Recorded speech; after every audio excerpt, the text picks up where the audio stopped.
네, 안녕하세요. 성우의 부동산 일기입니다. 오늘은 지방세법이라는 게 결국 취득세거든요. 취득세랑 재산세를 내야 되잖아요. 부동산을 살 때 취득세 내고, 갖고 있을 때 보유세 내고, 보유세 중에서는 재산세 있고, 종부세 있고, 또 팔 때 양도세 있는데요. 많은 분들이 어쨌든 결국 세금은 세법이거든요. 결국 세법대로 하는 거예요. 공무원들은 세법대로 세금을 물리는데, 어쨌든 다 유튜브 보시거나 그냥 뭐 주변에 설명을 들으시면 그것만 가지고는 이해가 잘 안 되고 맨날 바뀌니까 어쨌든 뭐가 바뀌었다 그러면 내가 직접 들어가서 찾아봐야 되는데 찾아볼 수가 없단 말이에요. 설명만 들어가지고는. 법을 직접 봐야지 내가 어디가 바뀌는지 찾아볼 수가 있고, 또 뭐 법이 바뀌었다고 또 해석이 조금 뭐 이 말이 맞네 저 말이 맞네 문제가 있을 때도 내가 도대체 뭐를 보고 그게 맞는지 틀리는지를 누구한테 물어볼래도 물어볼 수가 있는 거예요. 그래가지고 어쨌든 제가 옛날에도 맨날 말씀드리지만 남의 돈을 뺏거나, 돈을 뺏는 게 세금이죠. 남의 몸을 가두거나, 남의 몸을 가두는 게 형법이에요. 형법. 그러니까는 남을 이제 교도소에 남의 몸에 자유를 박탈하거나 돈을 박탈하거나 할 때는 반드시 법에 의해서 하라고 헌법에 돼 있어요. 그러니까는 그게 조세 법정주의, 죄형 법정주의예요. 죄는 법에서 정해라. 이 조세, 돈 뺏는 것도 법에서 정해라. 그래서 결국은 세법도 법인데 그 법을 직접 안 보시는 분들이 많으셔서 좀 안타깝기도 한데, 오늘은 취득세에 대해서 할 거예요. 취득세에 대해서 할 건데, 오늘 것만 제가 최대한 빨리 진행할 건데, 이거 오늘 것만 잘 해보시면 취득세가 뭔지 아실 수 있고, 앞으로 뭐 1주택, 2주택은 8%, 3주택은 12%라더라, 뭐 분양받은 거는 조금 뭐 봐준다더라, 여러 가지 얘기가 있지만, 이것만 잘 보시면 분명히 헷갈리시는 거가 거의 없으실 거고, 혹시 헷갈리셔도 법을 갖고 가가지고 누구한테 물어볼 수가 있어요. 시작해볼게요. 일단은 네이버에다가 그냥 네이버에 종합법률 이거 하지 말고 국가법령정보센터 가죠. 국가법령정보 이렇게 딱 치면 이제 우리나라 이제 법무부에서 운영하는 국가법령정보센터라고 나와요. 여기 우리나라 법이 다 있어요. 물론 아까 말씀드리려다 종합법률정보 가서 대법원에서 운영하는 게 다 있지만 아무데나 가시면 돼요. 가서 검색어에다가 지방세법 이렇게 세법 쳐요. 지방세법, 말이 지방세, 왜 지방세냐? 지방자치단체가 거두니까 지방세법이에요.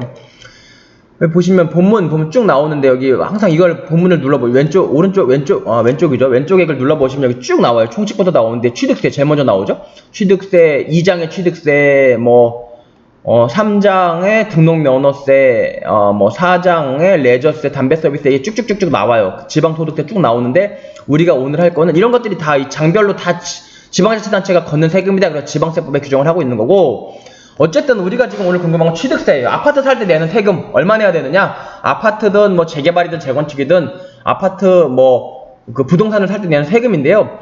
취득세 오늘 알아볼 거예요. 취득세. 근데 세금은 사요소는 뭐라고 그랬어요? 첫 번째, 뭐에 대해서 세금 물릴 거냐? 춤추는 거 세금 물릴 거냐? 옛날에는요, 네덜란드 같은 나라에서는 꽃, 튤립, 이게 꽃 관련 세금도 있고, 또 한때 영국에서는 이 커튼 있죠, 커튼 길이에 대해서도 세금을 매겼어요. 그러니까 돈 많은 사람들은 그래서 커튼을 길게 했어요. 그러니까 무슨 얘기냐면, 이건 법에서 정하기 나름이에요.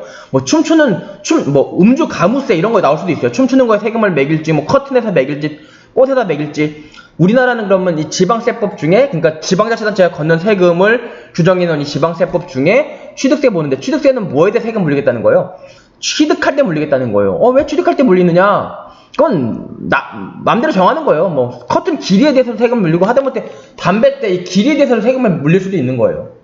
옛날에 양반은 이게 긴 거다 폈잖아요. 그런 식이죠. 취득할 때 물리겠다는 건데, 굳이 입법적 근거를 찾자면 취득한다는 거는 너 돈 있다는 거, 돈 있으니까 뭔가 산 거잖아요. 그러니까 돈 있는 데다 세금 소득이 있는 것이니까, 뭔가 취득했어? 너 샀다는 얘기가 돈 있다는 얘기는 세금 내 계획이에요. 보시면 취득세 통칙 나오죠. 아까 참 4가지 말씀드렸죠. 취득세, 뭐에 대해서 세금 물릴 것이냐? 과세 대상. 취득할 때 물리겠다. 그러면 취득할 때 물리는데, 얼마를, 취득할 때 과세 표준 다시 취득할 때, 취득이 아파트 살 수도 있고, 건물 살 수도 있고, 하다못해 신발을 살 수도 있는데, 얼마를 가지고 세금을 물릴 것이냐? 과세 표준. 그리고 세 번째, 세율 몇 %로 할 거냐? 누진세로 할 거냐? 특례가 있느냐? 이 세율. 과세 표준에 곱할 세율. 그리고 네 번째는, 말하자면 납세 의무자. 누구냐? 누가 그 돈을 내야 되느냐? 이제 나올 건데 한번 볼게요. 정의부터 보죠. 보통 모든 세금의 가장 앞부분에는 정의가 있어요. 취득세에 사용한 용어의 뜻은 다음 바꿔야 겠다. 취득이란 매매, 교환, 상속, 증여, 기부, 법인에 대한 현물 출자, 건축, 개수, 공유, 수면의 매립, 간척에 의한 토지 조성 등과 그 밖에 이와 유사한 취득으로서 원시 취득, 원시 취득, 또 승계 취득, 유상, 무상 모든 취득을 말한다. 그러니까는 일단 넓게 해놓는 거예요. 왜냐면은 그 지방자치단체 가서 돈 줘, 취득세 내라고 할 때 뭐야 법이 없잖아 라고 할 수 있으니까 우리 최대한 크게 해놓는 거예요. 크게 해놔야지 도망갈 구멍이 없으니까. 어쨌든 여기서 중요한 건 매매, 상속, 증여 이거예요. 이게 제일 중요해요. 물론 개수 건축도 중요한데 얘기 들어보면 매매는 우리가 돈 주고 사는 거 알죠. 상속 돌아가시면은 상속받는 거, 증여 그냥 공짜로 주는 거, 그리고 이 건축은 짓는 거. 아파트 짓거나 건물 짓잖아요. 이것도 취득이라고 봐요. 취득은 돈 주고 사는 건데 이상하다. 건축도 하는 거. 건축도 취득이라고 보는 겁니다. 어쨌든 건축하는 사람은 돈이 있다는 얘기잖아요. 그러니까 돈이 있다는 거를 어쨌든 돈이 있다는 거를 전제해가지고 건축도 취득으로 본다. 그 개수, 이건 고치는 거예요. 인테리어 하는 것도 그렇고요. 대수선, 수선하는 것도 그렇고요. 그리고 그 밖에 이와 유사한 취득. 어쨌든 일반 넓혀놓는 거고요. 원시 취득이란 건 원시 처음부터 취득하는 거. 건물 짓는 거. 건축 같은 거. 이거 처음 짓는 거예요. 누구한테 사는 게 아니죠. 내가 막 철근 사다 건물을 지었어요. 그럼 처음으로 원시적으로 취득했다 이거예요. 그리고 승계 취득. 승계 취득은 돈 주고 누구한테 승계받는 거죠. 건물을 내가 지었어요. 원시 취득했죠. 누구한테 팔았어요. 이건 승계하는 거예요. 내가 원시 취득해서 승계하는 거예요. 그리고 유상, 무상. 무상이라는 건 여기 말하는 증여죠. 공짜로 주는 거. 유상, 돈 주고 사는 거. 매매 같은 거. 매매, 교환 이런 거. 상속도 뭘까요? 상속은 그러면 승계한 거죠. 아빠한테 돌아가신 아빠, 부모님으로부터 자식한테 승계된 거고. 그럼 유상일까요? 무상일까요? 상속? 아빠가 돌아가시면서 돈 받으면서 돌아가시지 않았죠? 이건 무상이에요. 이렇게 분리를 하는 이유는 이제 세율이 조금 달라지기 때문인데요. 그리고 부동산이란 토지 및 건축물을 말한다. 토지 및 건축물, 이건 상식이고요. 토지란 알 수 있는 거. 건축물이란 블러블러 한번 읽어보시면 돼요. 건축물이란 그냥 우리가 흔히 아는 건축물 생각하셔도 됩니다. 건축이란 건축법 제2조 제1항 8호에 따른 건축을 말한다. 이거 들어가 보시면 안 들어가셔도 되는데 새로 짓는 건, 재축하는 것, 부시고 짓는 거, 증축해서, 원래 지었던 거에서 일부만 더 증축하는 거, 재축하는 것, 등등 나오는데요. 여기 건축이란, 나아가지고 건축물을 신축, 증축, 재축 또는 이전하는 것을 말한다. 건축물 여기 있는 거 일로 옮기는 거, 그것도 건축이라고 해요. 거기에 대해서도 취득세를 매기겠다 이거예요. 근데 물론 여기다가 일로 옮겼는데 무슨 내가 돈이 어딨어, 그냥 옮겼을 뿐인데 내가 돈이 생긴 게 아무것도 없는, 담세력이 없는데 왜 물리느냐, 이래서 좀 특례가 아래에서 나오긴 합니다. 근데 크게 예외적인 거니까 중요하지 않고요. 일단 우리는 주택을 살 때, 주택을 취득할 때 내는 세금에 대해서 집중해서 한번 볼게요. 그리고 개수란 나오는데 대수선 이런 것들도 개수라고 하고요. 그러니까 결국 이런 거 할 때 돈 뜯어가겠다. 이제 그 얘기예요. 차량, 기계, 항공, 선박, 어업권, 양식권, 골프 회원권, 승마 회원권, 콘도미니엄, 종합체육시설, 요트 회원권. 잘 보세요. 보면 느낌이 뭐예요? 약간 있어 보이죠? 항공기, 선박, 승마, 골프, 요트, 콘도, 이런 거 뭐야? 결국 있어 보여요. 그러니까 있어 보이는 사람한테 돈을 뜯어가겠다. 이제 그 얘기입니다. 이거 중과기준세율 약간 중요한데요. 왜냐면 중과기준세율이 계속 늘어나고 있거든요. 1세대 2주택이면 취득세 8% 난다 이런 얘기 나잖아요. 그게 다 중과기준세율이에요. 그래서 중과기준세율 보시면 세율로서 1,000분의 20, 2%. 한번 읽어보시죠. 납세 의무자 누가 내느냐? 취득세는 부동산, 차량 등등등등 아까 돈 있어 보이는 것들을 취득한 자에게 보내. 취득은 뭐라고 그랬어요? 아까 취득 여기 얘기했죠. 매매, 교환, 상속, 증여. 중요한 거는 매매, 상속, 증여랑 이제 아까 말씀드린 것처럼 개수 요 정도가 좀 중요합니다. 그걸 위주로 지금 볼 거예요. 아파트 사는 거 생각하시면 됩니다. 그리고 부동산의 취득은 우리는 중개사 공부하는 것도 아니고 세무사, 변호사 공부하는 거 아니에요. 그쵸? 그러니까는 우리들이 진짜 쓸모 있는 거, 이거 아는 게 제가 볼 때 뭐라고 그랬어요? 국사 공부하는 것보다 더 중요하다고 그랬어요. 제가 해보니까 그래요. 저는 실제로 고등학교 때 저는 정말 어떻게 보면 제 인생은 거의 공부로 점철돼 있어요. 저는 사실 지금 현직 변호사고요. 현직 변호사고 또 세무사 자격도 있습니다. 그리고 공인중개사 자격도 있고요. 그래서 지금 부동산을 운영하고 있는데 34살까지 공부밖에 안 했어요. 공부밖에 안 했는데 사실 해보니까 사실 공부보다 더 중요한 게 많아요. 그래서 이 영상은 우리 일단 50대, 50대 우리 어머님들 시간 지나고 나면은 아파트 먼저 눈 뜬 사람들이 훨씬 더 월세 받고 훨씬 편하게 살고 있죠. 한 10년 지나면 격차가 확 벌어지죠. 30대 때는 별 차이 없다가도 한 50대 때 되면은 아파트 부동산 한 사람 안 한 사람 큰 차이가 벌어져 있어요. 그러니까 그런 분들도 아셔야 되고, 또 저는 사실 우리 고등학생, 대학생들 많이 봤으면 좋겠어요. 왜냐면 사실 학점 중요해요. 뭐 사실 저도 저도 학점 뭐 나쁜 편 아닙니다. 저도 뭐 4.2 막 이렇게 받고 저도 뭐 그랬는데 사실 돌이켜보면 그때 누가 저한테 이렇게 설명해 준 사람이 있었으면 참 좋았겠다. 훨씬 더 중요해요. 훨씬 더 중요합니다. 앞으로 투자를 하셔야 되거든요. 그래서 하여튼 제가 정말 진심을 담아서 말씀드리니까 한번 보시면 분명히 어떻게 보면 지금 학교 공부도 열심히 해야겠지만 그거 이상으로도 중요할 수 있고 사실 이렇게 공부하는 거 있잖아요. 그러니까 읽어보시면 돼요. 읽어보시는 게 사실은 국어 영역, 저희 때 언어 영역이라고 했는데 수능 언어 영역, 국어 영역 공부하는 데 다 도움돼요. 굉장히 법은 논리적이에요. 그래서 도움되니까 한 번만 성님 치고 한번 들어주세요. 최대한 간단하게 말씀드릴게요. 보면 취득세는 취득한 자에게 부과한다라고 되어 있어요. 뭐한 자? 취득한 자한테 부과한다고 했어요. 결국은 부동산을 취득한 자에게 부과한다. 근데 취득이 뭐냐? 아까 취득 뭔가 나왔어요. 그쵸? 그러면 부동산의 취득은 여기 얘네들이 이제 또 도망 못 가게 한 게 딴지를 걸어요. 부동산의 취득은 블러블러 관계법령에 따라 등기 등록하지 아니해도 사실상 취득하면 취득한 것을 보고 해당 물건의 소유자 또는 양수인을 취득자로 본다. 그러니까 세금 내라. 이제 그 얘기예요. 그 얘기인데 그럼 이게 왜 그럴까요? 사실 민법상 등기 등록을 하지 않으면 소유권이 안 넘어와요. 우리가 아파트 살 때도 등기를 가져와야 소유권자가 되는 거고 등기를 안 가져오면 소유권을 못 가져오거든요. 그게 우리나라가 89년도에 민법 변경돼서 그런데 어쨌든 등기 없으면 소유권도 없는데 그래도 세금 내라는 거예요. 언제? 사실상 취득하면. 그럼 이 사실상 취득이 뭐냐? 뭐 취득 뭐냐? 매매했다. 사실상 취득했다. 잔금 지급일로 봐요. 판사가. 그러니까 잔금 내면 등기 안 해도 세금 내라. 이제 그 얘기입니다. 그러니까는 난 등기 안 했으니까 세금 안 내도 돼요. 이런 말 못하게 하려고 약간 넓혀놓은 거예요.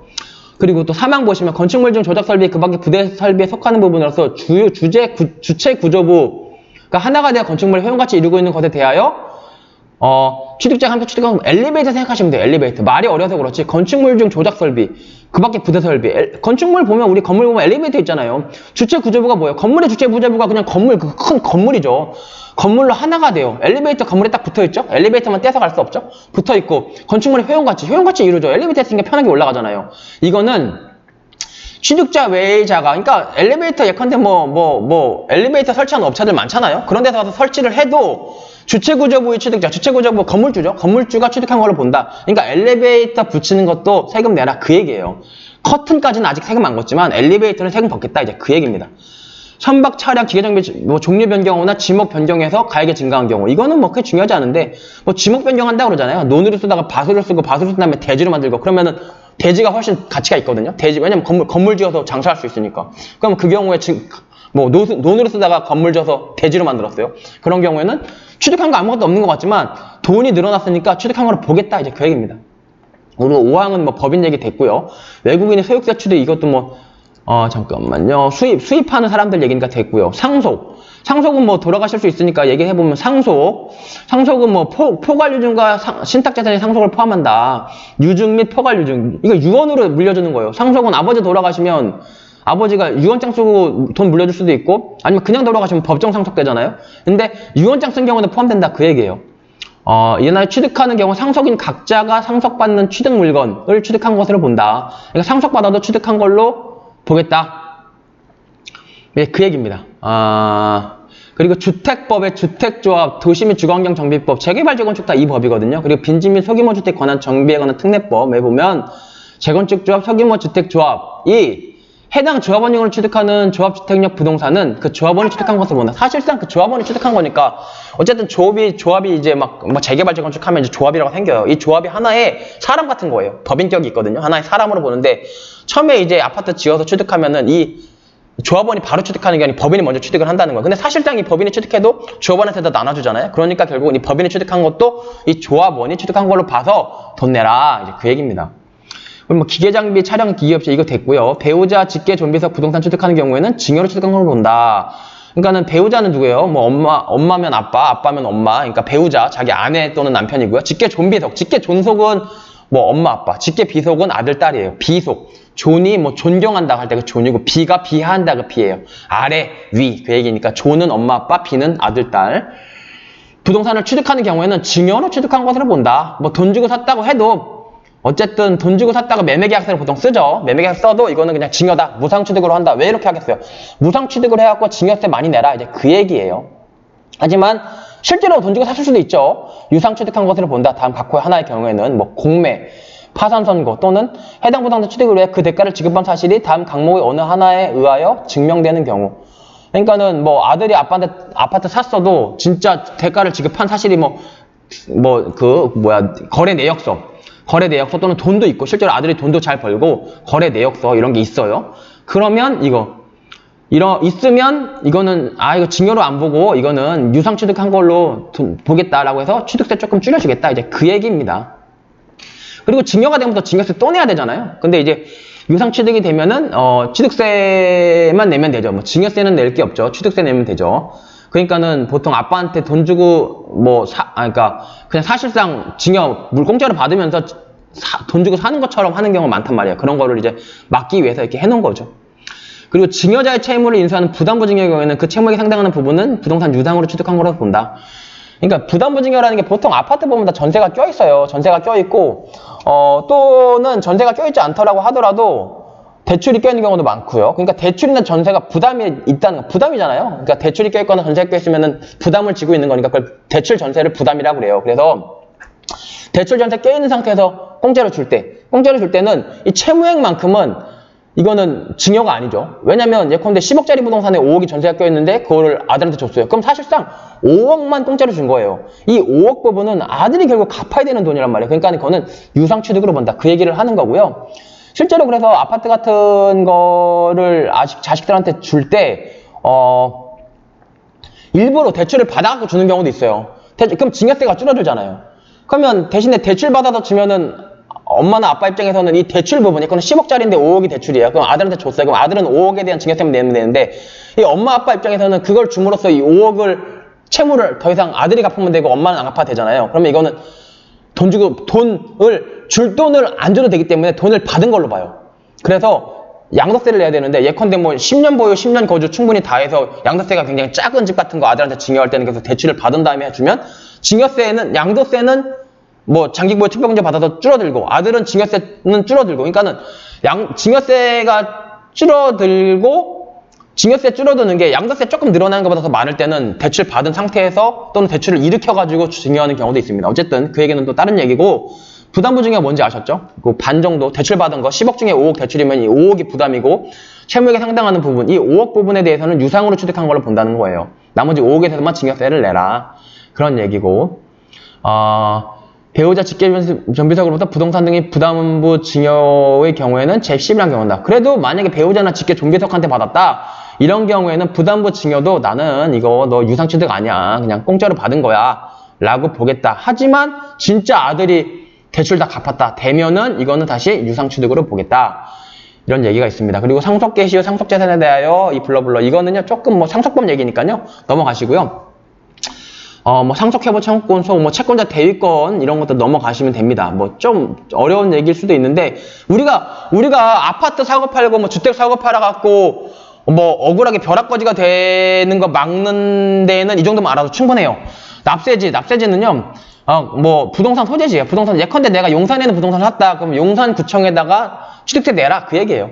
그리고 비과세도 국가 또는 지방자치제가 개입되면 비과세가 많이 되는데 결국은 한 가지만 얘기해보죠. 그러면 뭐냐면 국가가 국가 또는 지방자치단체가 예컨대 국가가 땅을 샀어요. 또는 용산구청이 땅을 샀어요. 또는 서울시가 땅을 샀어요. 거기서 세금 받지 않겠다 이거예요. 그렇게 쓰여 있는 겁니다. 그렇게 쓰여 있는 거고요. 국가 또는 지방자치단체 조합, 취득세 다음 각호의 조건으로. 그러니까 국가에 기부 체납하는 조건으로 취득하는 부동산. 이거 근데 일반적인 사람하고는 크게 관계는 없어요. 그리고 무상사용권, 신탁 크게 문제 없고요. 징발재산 이거 환수, 환매권 이런 거 상관없고요. 임시행위냐 공사 현장사무소 이것도 우리랑 큰 관계 없죠. 그 주택법 공동주택의 개수 그러니까는 아파트 리모델링 공동주택 개수로 인한 취득 아파트 리모델링에도 좀 시가 올라가죠. 근데 조그만 거 대통령령으로 정하는 가액이야. 예컨대 2천만 원 소리했다. 예컨대다고 취득세 내라. 그런 사람 아무도 없죠. 그럼 우리 아파트 집수리 하면은 다 세금 또 내야 되는 세금 내는 사람 없잖아요. 그러니까 내지 말아라. 이제 그 얘기예요. 이거 뭐 상속 개시, 이거 뭐 차량, 너무 오래된 차는 뭐 돈 내지 말아라. 이건데, 이거 읽어보시면 되고, 읽어보실 필요가 없어요. 그럼 이제 지금 됐죠? 우리가 지금 뭐 했어요? 이제 뭐 한번 받고, 취득세가 뭔지 받고, 결국은 여기서 중요한 건 뭐야? 취득이 뭔지 일단 알면 돼요. 매매, 상속, 증여, 개수. 이 매매, 상속, 증여가 제일 중요하죠. 취득, 부동산 취득하거나, 부동산 매매하거나 상속받거나 증여하면은 취득세를 따로 내더라. 요 정도 지금 이해하시면은 돼요. 이해하시면 되고, 등기 등록 안 해도 돈 내라. 이제 그 얘기 하시면 되고, 요 얘기예요. 상속 됐고, 네. 됐고, 납세지 됐죠. 내가 그 부동산 소재지 구청 가서 내야 된다는 거. 비과세도 보실 필요 없다고 그랬어요. 그리고 과세표준, 여기 중요하죠. 취득 당시 가액으로 한다. 그러니까, 아파트 살면은 아파트 얼마 주고 샀냐? 그 돈 주고 산 걸로 하라는 거예요. 근데, 취득 당시 가액은 그건 뭐 알 수가 없잖아요. 뭐 구청에서 이 사람이 얼마 주고 산지 알 수가 없죠. 우리가 신고하라는 거예요. 신고하면 그 가격으로 해주겠다. 근데 만약에 신고 안 하거나 신고했는데 너무 싸게 했어. 그 경우에는 최소 시가표준액만큼은 받겠다. 그런데 이게 원래 원칙이었거든요. 근데 이제 부동산 거래 신고 때문에 요즘은 부동산 거래 신고 등에 관한 법률 보면 요즘 아파트 사면 실거래가 신고한다고 그러죠. 그래서 우리가 맨날 호갱노노든 무슨 네이버든 또는 국토교통부 들어가면 실거래가 얼마인지 다 뜨고 요즘 막 네이버 핸드폰으로 보잖아요. 그게 부동산 거래 신고 등에 관한 법률에서 실거래가 신고하기 때문인데 실거래가 신고를 하기 때문에 뭐가 문제냐면은 잠깐만 실거래가 신고를 하기 때문에 뭐 문제라기보다는 취득 당시 가액으로 한다가 이 가액이 다 공개가 돼요. 그러니까는 뭐 너무 싸게 한 경우에 시가표준액보다 시가표준액으로 한다 이런 경우 적용되는 경우가 지금은 거의 없다고 보시면 돼요. 왜냐면 실거래가 신고를 다 하기 때문에 이 실거래 신고를 가지고 취득세를 내십니다. 그래가지고 이제는 거의 다 그 신고한 가액이 실거래 가격이 됐다. 그리고 건축물은 건축하거나 개수한 경우와 대통령령 정하는 차량 선박, 기계장비 종류를 변경하거나 토지지목을 변경한 경우에는 증가한 가액. 그러니까는 건축물은 건축하거나 개수한 경우와 증가한 가액을 과세표준으로 한다. 그러니까 여기 신축과 재축은 신축은 새로 짓는 거고 재축은 부시고 다시 짓는 거거든요. 그러니까 여기서 건축 중에 신축, 재축 제외하니까 이제 증축 같은 거, 증축. 있는 건물에서 좀 더 늘려 짓는 거, 증가시켜서 짓는 거. 이런 경우에는 말하자면은 증가한 가액. 예컨대 뭐 1억짜리, 10억짜리 건축물을 증축을 했어요. 그래서 1층짜리를 2층으로 만들었어. 또는 3층짜리 4층 만들었더니 뭐 3억이 증가했어요. 13억이 됐어요. 그럼 3억 부분을 과세표준으로 해서 돈을 가져가겠다. 이제 그런 얘기입니다. 그런 얘기고, 다음 각호의 취득에 대해서는 이항 단서 및 사망 후단에도 불구하고, 이항 단서 및 사망 후단이 뭐예요? 이항 단서가 이거죠. 신고 없으면은 시가표준액을 하겠다. 이거죠. 신고 없으면 시가표준액을 하겠다. 사망 후단도 뭐예요?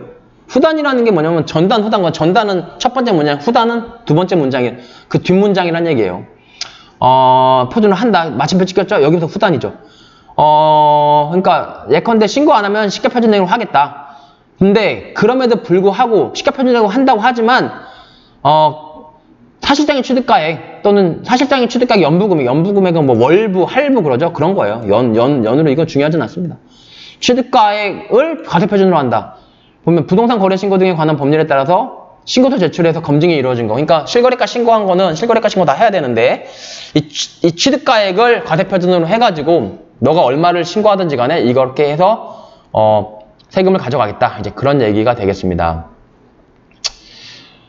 여기서 또 중요한 거는 없고요. 부동산 취득의 세율 중요하죠. 과세표준 다음에 세율이 당연히 중요해요. 과세표준에 다음 갖고 해당하는 세율을 적용하여 계산해. 곱하는 거예요. 적용한데 곱하는 거고. 그러면 표준세율이라고 그러네요. 이게 이제 표준세율이라는 거예요. 표준세율이 있으면 특례세율이 아래 나오겠죠? 뭐 상속으로 인한 거, 뭐 농지나 농지 외이권 1,000분의 28 이렇게 나오고요. 원시 취득은 1,000분의 28 이렇게 나오고요. 1호 외의 무상취득. 1호가 상속이죠. 상속 외의 무상취득. 뭐 증여 이런 거죠. 증여가 무상이죠. 무상이니까 공짜란 얘기니까.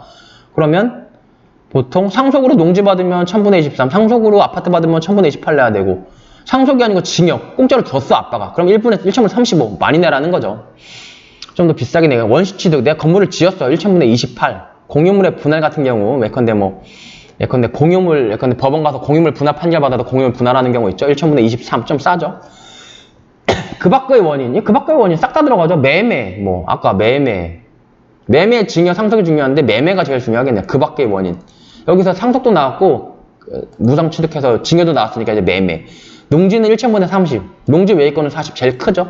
돈 주고 사면은 농지 아닌 거 아파트 이런 거 1,000분의 40이 원칙이에요. 근데 또 나오죠. 7호 남옥이 7호죠. 남옥이죠. 아파트. 농지 외이니까 아파트는 1,000분의 4% 내라고 하는데 남옥에도 불구하고 유상거래 원인. 예컨대 돈 주고 사는 주택이죠. 주택.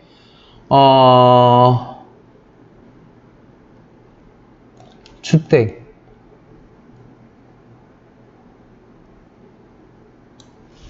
유상거래를 원인으로 주택, 여기서부터 거기가 어디까지예요? 여기까지네요. 유상거래 원인으로 주택을 취득하는 경우에는, 매매하는 경우에는 다음 강목의 구분에 따른 세율을 적용한다. 이 경우 지분으로 취득한 주택의 10조에 따른 취득 당시의 가액은 다음 계산식에 따라 산출한 전체 주택의 취득 당시 가액을 하는데, 여기가 되게 어렵게 돼 있어요.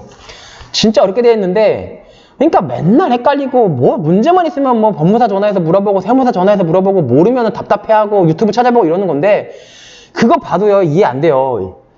무조건 법을 보셔야 돼요. 이게 뭔 얘기냐, 아파트 매매하는 경우에 내는 세금, 그 얘기는 되게 간단하잖아요. 여기까지. 근데 다음 강목의 구분에 따른 세율을 적용해. 여기까지도 쉬워요. 근데 이 경우 지분으로 취득한 주택의 제10조에 따른 취득 당시의 가액, 10조에 따른 취득 당시 가액이고요. 10조가 뭐예요? 10조에 따른 취득 당시 가액. 취득 당시 가액이라는 게 결국은 내가 10억짜리 아파트 10억 주고 사잖아요? 그럼 취득 당시의 가액이 10억이에요. 이 취득 당시의 가액, 그게 과세 표준이라는 거잖아요. 10조에 따른 취득 당시의 가액, 과세 표준은 다음 계산식에 따라 산출한 전체 주택의 취득 당시 가액으로 한다. 잘 보세요. 이 경우 지분으로 취득한 주택의 취득 당시 가액은 전체 주택의 취득 당시 가액으로 한다. 취득 당시 가액, 취득 당시 가액은 똑같은 말이니까 빼고, 그러면 지분으로 취득한 주택의 취득 당시 가액은 전체 주택의 취득 당시 가액으로 한다. 그럼 지분으로 취득한 거는 뭐예요? 부부가 2분의 1, 2분의 1 취득한다는 거잖아요? 그러면 나는 2분의 1만 취득했어요. 2분의 1만 취득한 주택의 취득 당시 가액은 전체 주택의 취득 당시 가액으로 한다. 2분의 1만 사도 전체, 2분의 1로 보지 않고 전체. 10억짜리 2분의 1 사서는 5억에 샀는데 10억, 전체 취득 당시 가액 10억으로 한다는 거예요.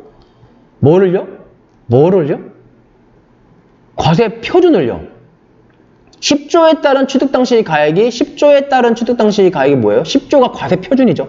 그러니까는 남편이 2분의 1, 5억, 10억짜리 아파트 2분의 1, 5억에 샀어도 과세 표준을 전체 10억짜리로 봐서 10억으로 하겠다는 거예요. 이게 그 얘기예요. 이렇게 어렵게 써놔서 그렇지. 그러면 나는 5억 샀는데 2분의 1 사서 5억 샀는데 왜 10억 과세 표준 되면 세금 많이 내라는 거냐? 세금 많이 내라는 거예요. 좀 부당하죠? 여기에 대해서 뭐 헌법 소송도 걸렸어요. 근데 헌법에서 합헌 나왔고요. 이거를 바꾸겠다는 지금 탈북한 국회의원, 태영호 국회의원이라고 있는데, 그 사람이 이거를 난 10억짜리 2분의 1 사서 5억만 샀는데 왜 10억을 과세 표준하냐, 5억으로 하자라는 입법안, 법률을 개정안도 냈어요. 물론 통과가 안 돼서 그렇지. 왜냐면 통과되면 용산구청, 강남구청 이런 데들 난리 나겠죠? 세금 줄어드니까. 어쨌든 세금은 그래서 사실은 옳고 그른 게 크게 없어요. 이거 돈의 문제이기 때문에 잘못됐어. 이거 정의롭지 않아. 근데 내 주머니가 털려. 그러면 정의롭지 않다고 내 주머니 털린다고 동의한 사람은 아무도 없어요. 그러니까는 그냥 받아들이셔야 돼요. 헌법재판소도 잘 못 건드려요. 어쨌든. 그래서 취득 당시 가액으로 한다. 그래서 5억짜리 샀어도 10억을 과세 표준을 하겠다는 거고, 그럼 취득 당시 가액이 6억 원 이하인 주택, 여기 이제 세율이 나와요. 세율이.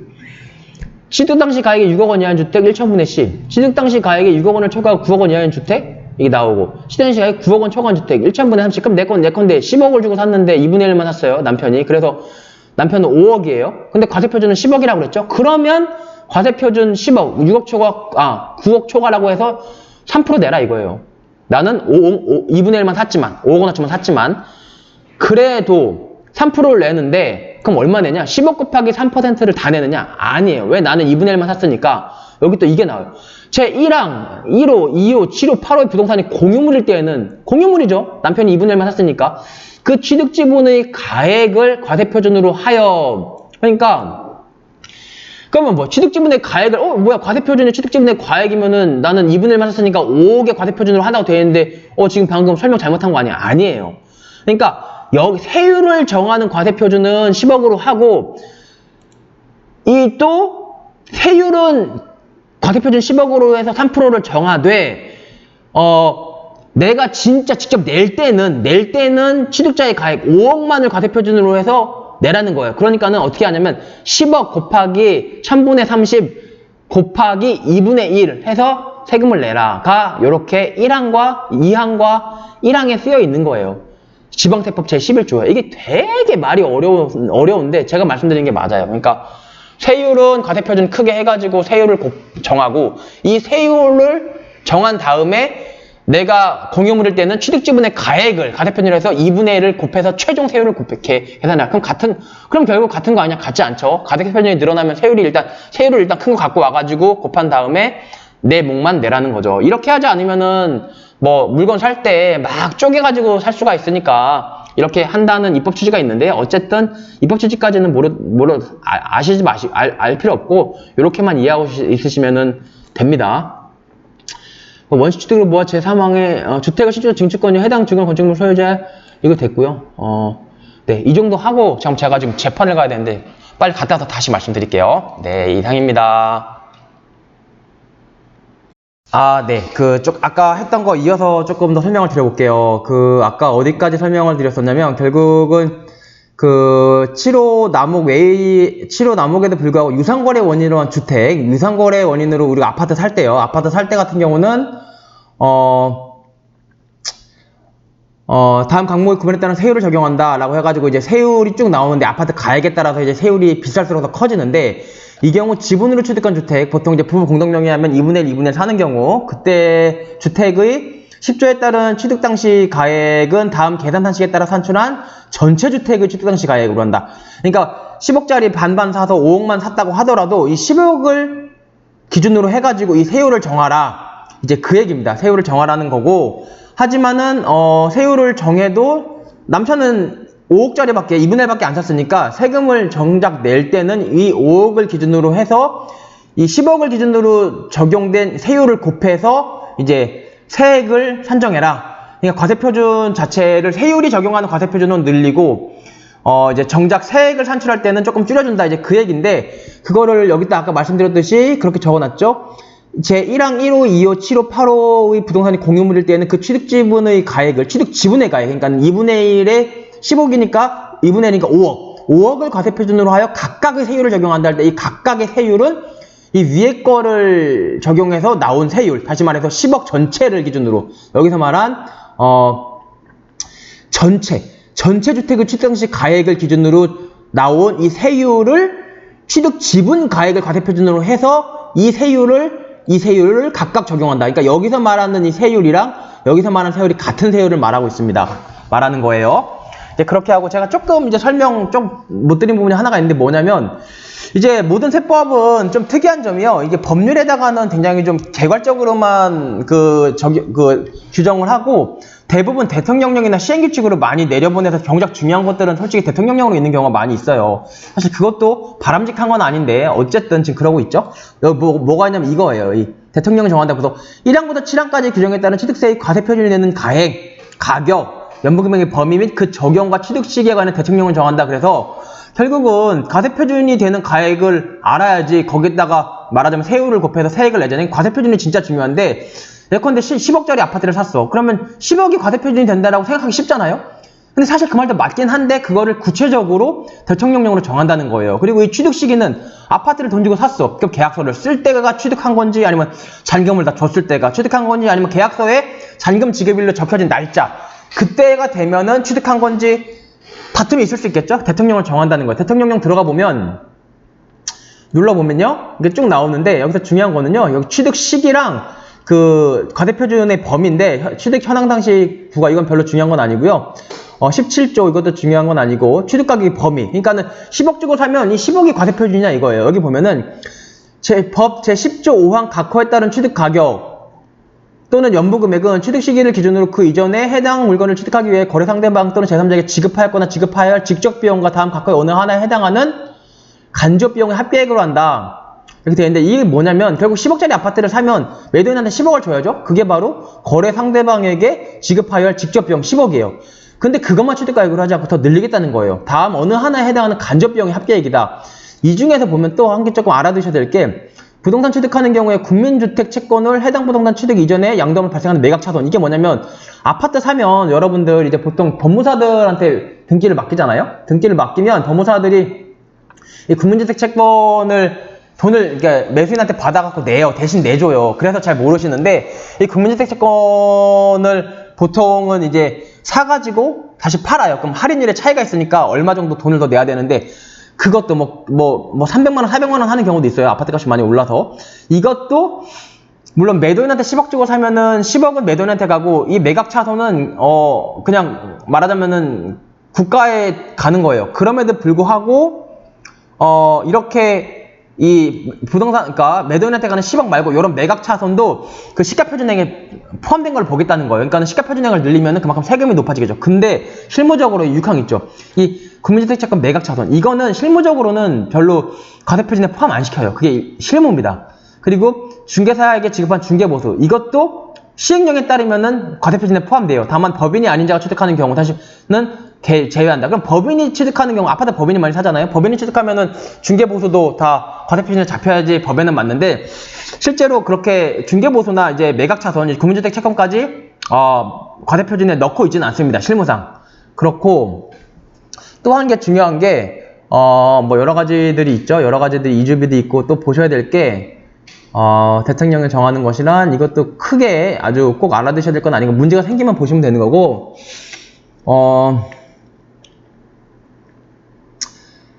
이거예요. 부동산의 일괄 취득도 나와 있고 취득의 시기 이게 되게 중요한데 왜냐면 60일 이내에 신고 납부해야 돼요. 취득하면 60일 이내 취득을 예컨대 5월 31일 날 했다 그러면은 6월 31일, 7월 31일까지 신고 납부를 해야 되는데 그때까지 안 하면 무려 20%의 가산세가 붙는데 요즘 아파트 값이 많이 올라갔고 뭐 30억짜리 아파트 같은 경우는 취득세만 1억이에요. 그러면 20%면 가산세만 2천만 원이거든요. 그래서 웬만한 사람 연봉이 가산세로 나가기 때문에 정말 중요한데 이거 놓치시면 안 돼요. 놓치시면 안 되는데 봅시다. 무상승계 취득의 경우에는 그 계약일. 무상승계 취득 뭐라고 그랬어요? 상속 같은 거 또는 증여 같은 거.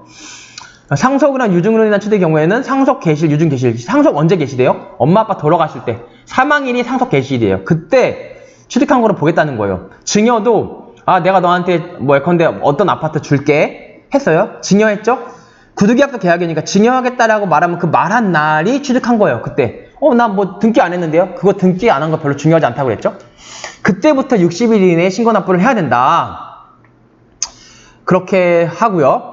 또 취득의 시기가 그렇고 유상승계 취득 제1호에 해당하지 아니하는 법 제10조 5항 1호부터 제4호까지 여기 시행령에서 법이라고 하면은 이제 법률을 말해요. 이거는 지방세법 시행령이잖아요. 여기서 법 그랬으니까 이건 지방세법을 말해요.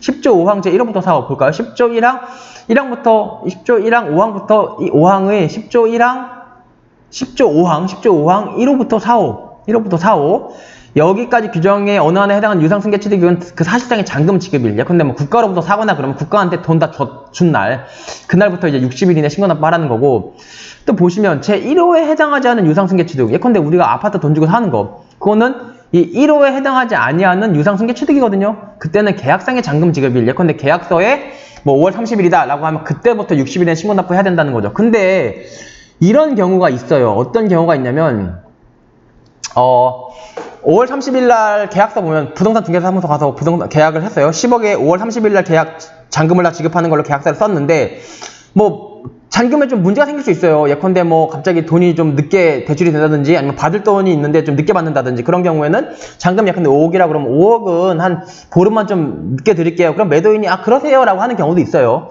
뭐 이자를 달라고 하는 경우도 있고 그래서 계약서에는 5월 30일에 됐는데 실제로 잔금 지급은 6월 15일 날 했다고 쳐요. 그러면 6월 15일부터 7월 15일, 8월 15일, 60일 이내 8월 15일 날 신고 납부를 했더니 갑자기 그 용산구청이든 강남구청이든 구청에서 세무과에서 아니 계약상의 잔금 지급이 여기 보세요. 1호에 해당하지 아니한 유상승계 취득 계약상의 잔금 지급일은 계약상의 잔금 지급일이 5월 30일이잖아요. 근데 지금 8월 15일이면 2달이 넘었잖아요. 안 돼요. 가산세 2천만 원 내세요. 라고 하면 정말 당황스럽겠죠. 그래서 실제로 여기 법에는 계약상의 잔금 지급일이라고 되어 있지만 당사자 간의 어떤 약속을 통해 가지고 변제기 유예 등을 통해 갖고 그 계약 잔금일이 한 15일 정도 늦어진 경우 그렇다면은 실제로 계약 잔금이 다 들어간 날 실제로 잔금 지급일로부터 60일 이내에 신고 납부를 하면 가산세는 나오지 않습니다. 그 점을 좀 유념을 해주시면 좋을 것 같아요. 실무적으로 그렇다는 거예요. 그리고 또 보셔야 될 게 뭐 수입에 따른 수입은 아니고요. 뭐 5항, 연부를 취득하는 거 그럴 일 잘 없고요. 건축물 개수 또는 개수가 취득하는 경우 사용 승인서. 그러니까 건축물 지은 것도 아까 취득이라고 했잖아요. 그럴 때는 이제 취득세를 내셔야 되는데 그때는 그 사용승인서라는 게 이제 구청에서 다 나와서 보고 아 이거는 아무 문제 없이 잘 지었으니까 쓰세요 사용해도 됩니다 라는 그런 어떤 공적 문서예요. 그게 나오는 날, 아 내가 쓸 수 있는 날 그때 비로소 이제 취득을 했다라고 봐서 60일 안에 신고납부해야 된다. 취득세를 신고납부해야 된다. 이제 그 얘기입니다. 사용승인서 해서 도시개발법 준공증명서 갔다 내주는 날과 실상의 사용일 중 빠른 날을 취득을 본다. 이게 보통 안 나오면 쓸 수가 없어요. 준공검사가 안 나오면 들어가서 쓸 수가 없는데 그럼에도 불구하고 들어가서 쓰게 되면은 쓰게 된 날부터 60일 이내 신고납부해라. 취득을 한 거니까 이렇게 얘기를 하고 있습니다. 그리고 뭐 주택조합으로부터 취득하는 경우에는 사용검사에 뭐 이제 재개발 재건축 관련해서 언제 취득했는지 이게 얘기가 나오고 있는데요. 결국은 도정법상 재건축조합이 재건축 사업을 하거나 그런 경우에는 조합원으로부터 취득하는 토지 중 조합원에게 기속되지 않은 토지를 취득하는 경우에는 소유권 이전 고실이 다음날에 그 토지를 취득한 것으로 본다. 그러니까는 하여튼 이것도 크게 중요하진 않아요. 크게 중요하지 않는데 무슨 얘기냐면 결국은 재건축을 하게 되면은 이제 재건축 아파트를 지으면은 말하자면은 그 중에 조합원한테 다시 말하자면 분양해주는 그 토지도 있고 분양해주지 않는 토지도 있거든요. 분양해주지 않는 토지는 소유권 이전 고시일 다음날에 그 토지를 취득한 것으로 보는데 소유권 이전 고시일 다음날에 소유권을 취득한 걸로 실제로 봐요. 그러니까 그때 취득한 걸 보겠다. 그런 얘기입니다. 뭐 우리가 말하자면은 아파트를 사고 팔고 또는 이 부동산이 팽창하고 앞으로도 점점 투자가 중요해지는 이 시점에 있어서 우리가 어떤 커먼센스로서 소외되지 않기 위해서 우리가 부동산의 투자가 좀 팽창해지는 이 시점에서 또는 앞으로도 그럴 거라고 보거든요. 이런 상황에서 우리가 이런 어떤 사회적 부는 늘어나는 이런 상황에서 우리가 이 부의 팽창으로부터 소외되지 않기 위해서 알아야 되는 최소한의 그 범위 위주로 제가 말씀을 드리는 거예요. 근데 이런 것들은 뭐 그 범위에 속한다고 보기는 좀 어려워서 제가 간략하게 설명하고 넘어갑니다. 그리고 뭐 간척, 매립 감척이 됐고요. 지목 취득도 됐고 이런 식으로 하면 돼요.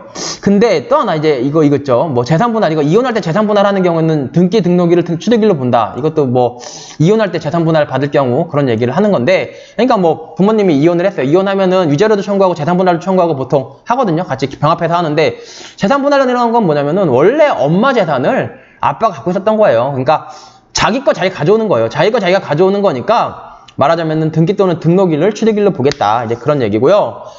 1항, 2항, 5항에 따른 취득일 전에 등기 등록한 경우에는 그 등기 또는 등록일 취득한 걸로 본다. 아파트를 사는 경우에 보통은 잔금을 줄 때 잔금 주면서 아파트 등기를 다 가져오는데 그렇지 않고 좀 특별한 경우는 잔금 주기 전에 등기를 먼저 가져오는 경우도 있어요. 예컨대 막 재건축조합이 설립이 임박했어. 재건축조합이 설립이 되면 재건축조합이 설립된 이후에는 그 조합원 입주권 지위 양도가 안 돼요. 조합원 지위 양도가 안 되고 특별한 경우 뭐 10년 보유, 5년 거주 이런 경우만 양도가 되니까 예컨대 계약금은 넣어놨는데 막 조합이 설립되려고 그래요. 그럼 조합이 설립되는 순간 계약금 넣어놨는데 그 아파트 가져와도 입주권이 안 나와요. 그럼 완전 말짱 이건 잘못된 거니까 큰일 났거든요. 그런 경우에는 등기 등록 전에 잔금을 주지 않아도 빨리 매도인한테 등기를 가져오면서 근저당권을 대신 설정해주는 경우가 있어요. 그런 경우에는 등기 등록일을 취득한 걸로 보기 때문에 등기 등록일 날부터 60일 이내에 취득세 신고 납부해야 된다. 이제 그런 얘기입니다. 뭐 얘기는 설명은 많지만 사실 중요한 거는 그렇게 많지는 않아요. 제가 나중에 조금 이따 다시 한번 정리해 드릴 거예요. 그렇게 해서 부동산 취득의 세율까지 다 왔고요. 부동산 외 취득의 세율은 한번 읽어보세요. 한번 보시면 되고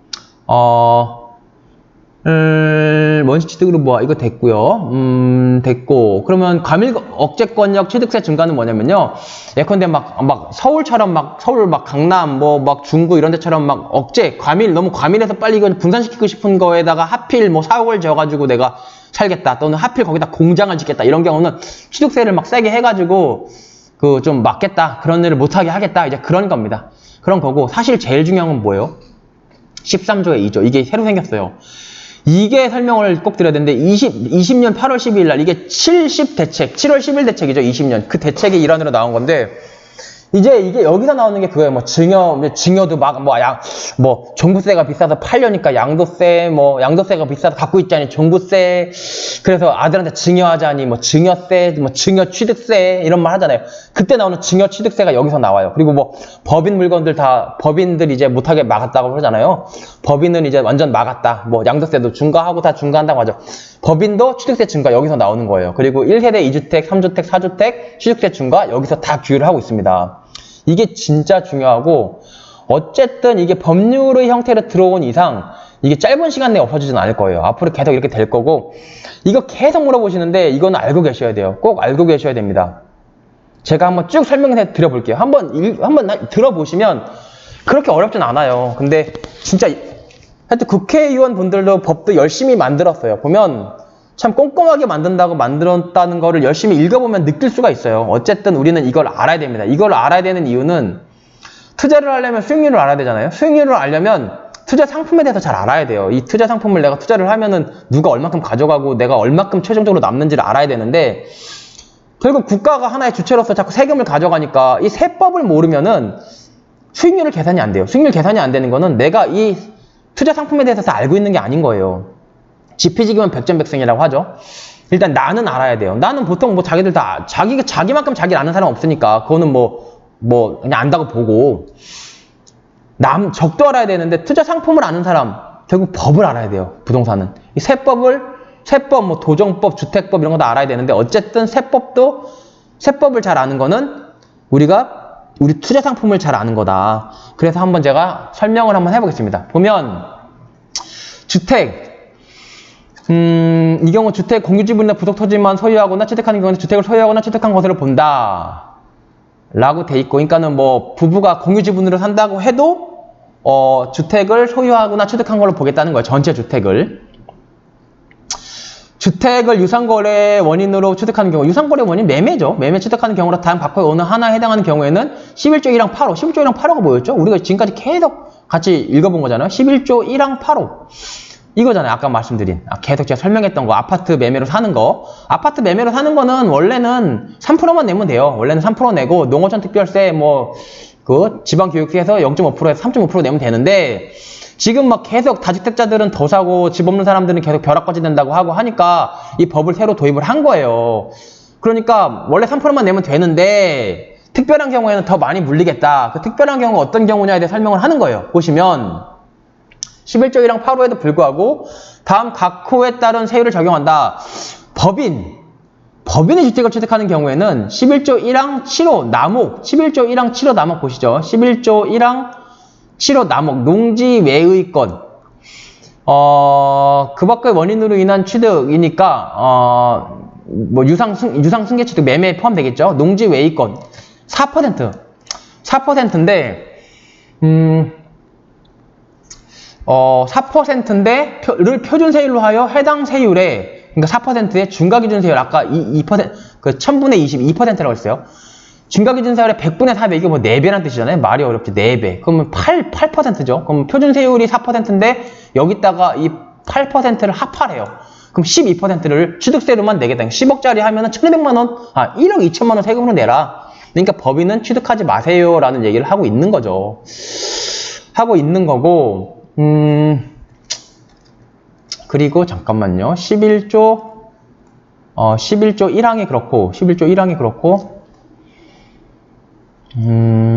그 밖의 원인으로 취득, 농지는 1.5cm 남은 걸 불구하고, 주택. 네. 아래로 계속 내려가 보겠습니다. 법인은 12% 내세요.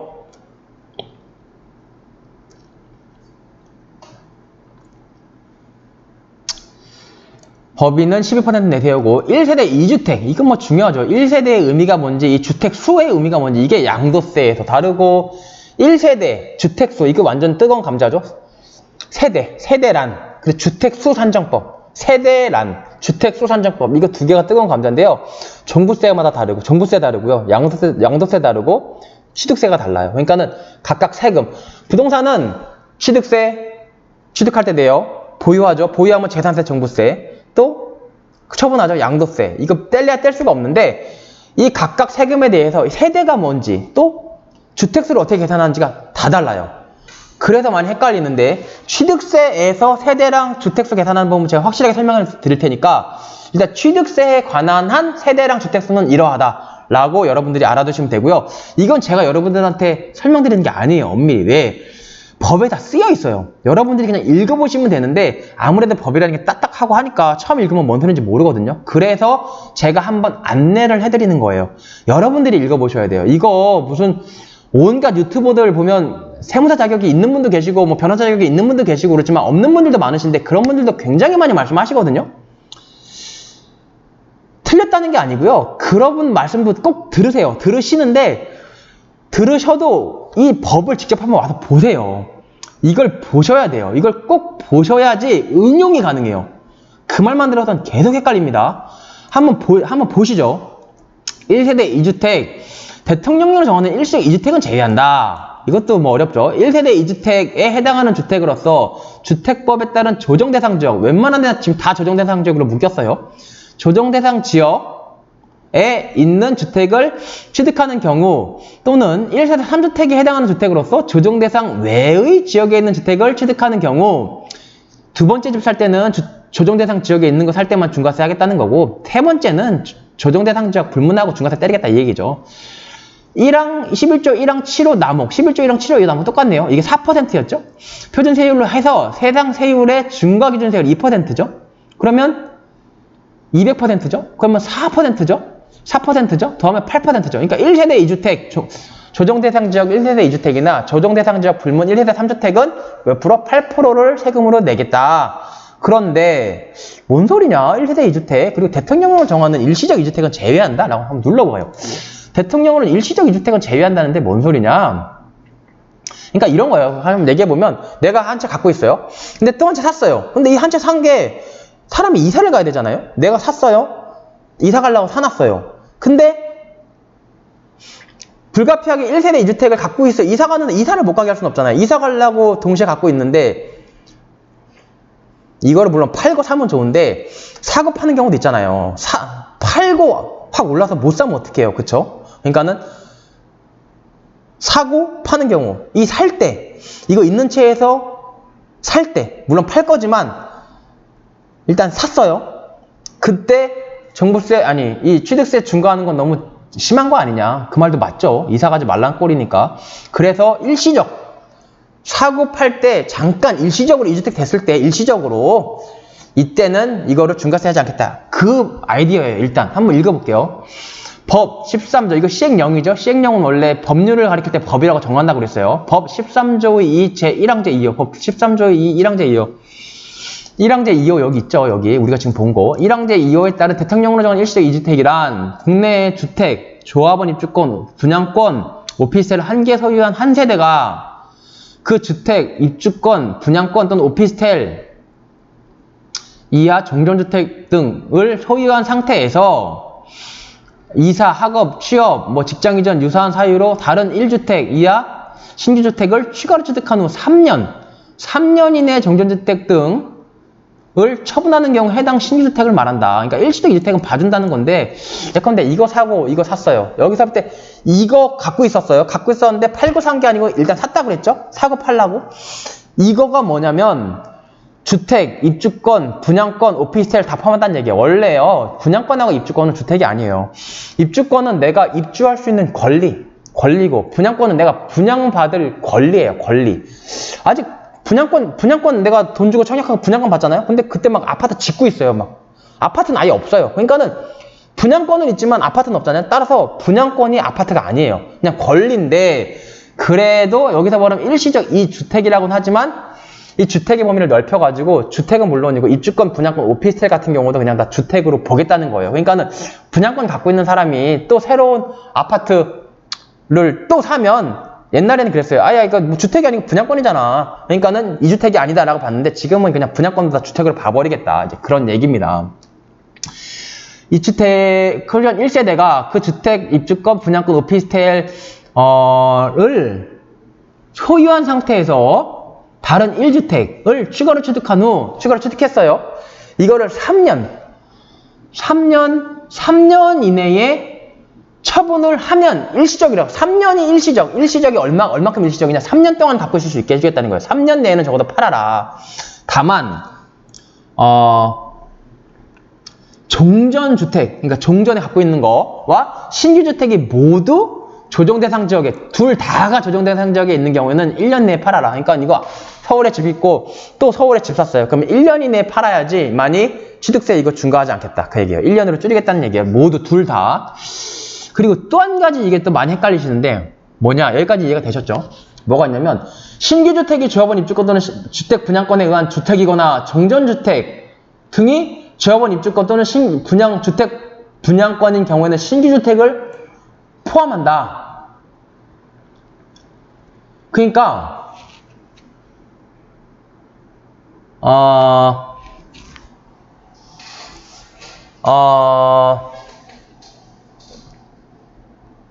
그러니까 예컨대 이런 거예요. 뭐냐면 말이 좀 어렵지만 분양권을 예컨대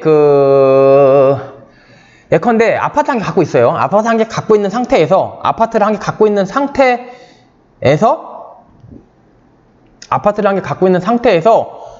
아파트를 한 개 더 취득을 했는데 이게 분양권이나 입주권이 아파트가 된 거예요. 보통 입주권 받으면 얼마 있다 아파트 받고 분양권 당첨돼도 얼마 있다 아파트 받잖아요.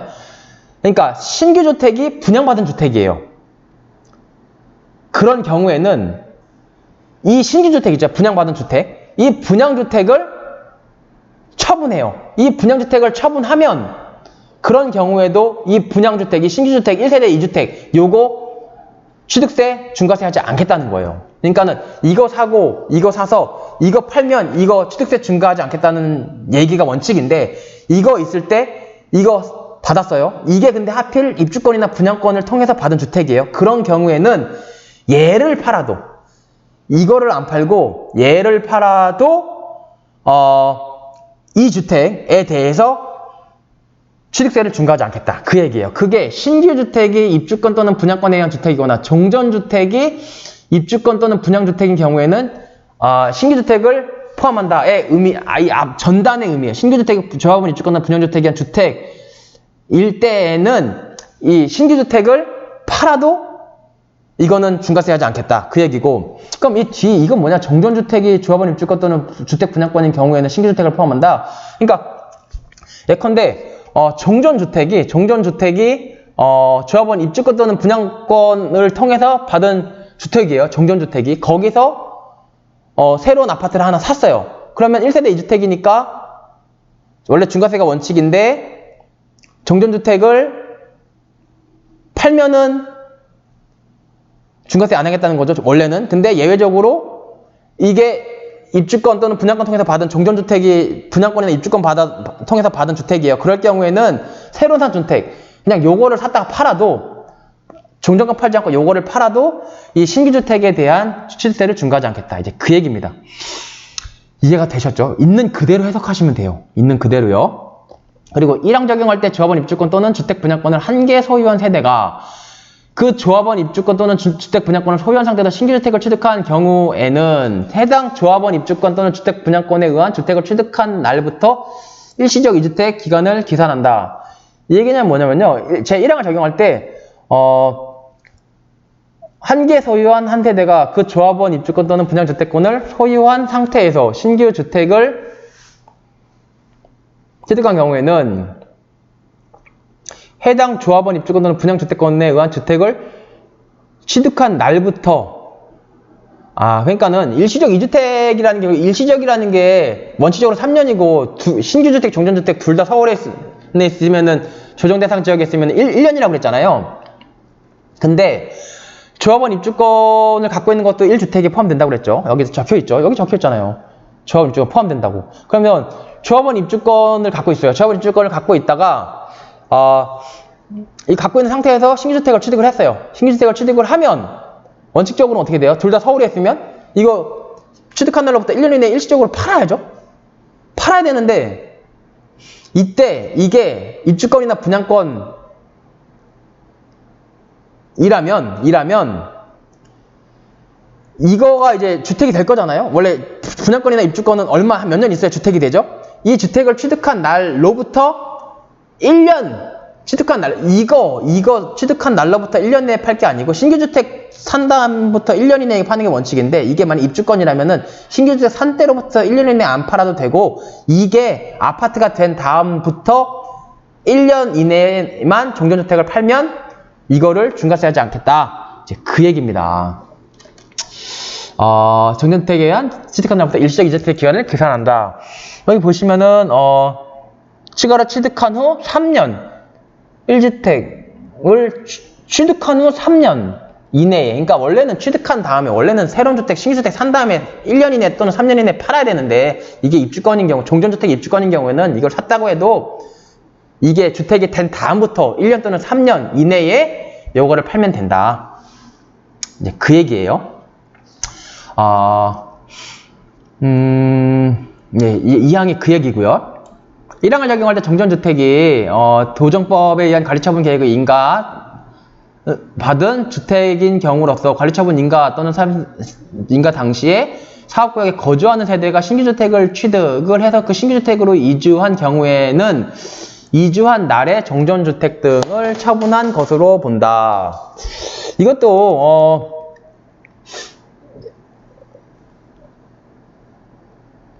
거주하는 세대가 신규주택을 보면은요, 일단 관리처분 계획에 인가를 받았다는 거는 결국은 입주권이 생겼다는 거예요. 정전주택 등이 이제 입주권을 받은 주택이에요. 인가를 받은 주택이고, 그때 관리처분 인가 났을 때 거기 살고 있었어요. 거기 살고 있었으면 어쨌든 얘는 이제 관리처분 됐으니까 나가라고 하거든요. 그러면 멸실될 거예요. 그러면 이 사람이 어디로 가야 되는 신규주택을 샀어요. 사서 이주를 했단 말이에요. 이주한 경우에는 그 이주한 날에 종전주택을 이제 처분한 거다. 그러니까는 결국은 정전주택은 신규주택 취득한 날로부터 서울 같은 경우는 1년 이내에 팔아야 되는데 1년 이내에 이주를 하면 이주한 날로를 처분한 걸로 봐주니까 이제 중과세, 이 신규주택, 대체주택이죠. 이 신규주택에 중과세 때리지 않겠다. 이제 그런 얘기입니다. 예, 그런 얘기가, 이거 되게 중요해요. 일시적 이주택도 되게 중요해요. 왜 어렵냐면, 이제, 일시적 이주택이, 이 주택에 이제 입주권이나 분양권, 오피스텔도 포함된다는 게 첫 번째가 중요하고, 이제, 분양권이나 조합원 입주권이 주택이 된 경우, 그런 경우에는, 이제 신규주택을 처분을 해도, 이제, 중과세 하지 않겠다. 이제 그 내용이 여기 나오고요. 그리고 또, 헷갈리는 게 이제 둘 다, 신규주택, 종전주택 둘 다 서울에 있는 경우에는 1년 이내에 팔아야 된다는 게 좀 중요하고, 네, 그리고 이제 주택 분양권이 만약에 종전주택이라면은, 분양권에 의한 주택이 다 지어져가지고, 주택이 다 지어져가지고 그 주택을 취득한 날로부터 1년 또는 3년이 기산되니까, 뭐 말하자면은 조금 더 천천히 팔아도 되는 거죠. 조금 더 시간이 많이 있는 거죠. 팔 시간이요. 이제 그런 얘기입니다. 일시적 이주택은 설명이 됐고, 일시적 이주택에 해당한 주택으로서, 일시적 이주택은 제외하고, 1세대 이주택 대상으로서, 이제 세게 때리겠다. 8% 때리겠다. 1세대 3주택에 해당하는 주택으로서 조정대상 대형, 일시적 3주택인데, 이제 3주택도 모자라서 조정대상 지역이에요. 하는 거는 1세대 또는 1세대 4주택 이상에 해당하는 주택으로서 조정대상 지역 외에 1세대 3주택 조정이거나 1세대 4주택 이상에 해당하는데 조정대상 지역 밖에 있어요. 이거는 막 4주택이기만 하면은 네 번째는 뭐 밖에 있든 안에 있으면 여기 적용되죠. 1세대 3주택 이상이면서 안에 있으니까 1세대 4주택 이상에. 근데 여섯 번째 주택을 취득을 하는데 조정대상 지역 안은 아니고 밖이에요. 그럴 때는 이게 7호 나목이 이게 4%였죠. 4%에서 2% 중과기준세율 2%의 4배니까 8%에 4% 12%를 이제 내라. 취득세로 이제 그 얘기입니다. 그리고 이 항목 조정 대상 지역 내에 있는 주택으로서 대통령령으로 정한 일정 가액 이상의 주택을 11조 1항 제2호에 따른 무상 취득을 원인으로 하는 취득하는 경우에는 제 11조 1항 2호에도 불구하고 같은 항 7호 남욱 세율을 과세표준세율로 해요. 이거 맨날 나오죠. 이거 4%죠. 해당 세율의 중과기준세율 맨날 위에서 했던 거죠. 2%죠. 100분의 4 그럼 8%죠. 8%를 합한 세율로 적용한다. 1세대 1주택자가 소유한 주택을 배우자 또는 직계전세에 무상 취득하는 경우에는 제외한다. 이게 무슨 얘기냐면요.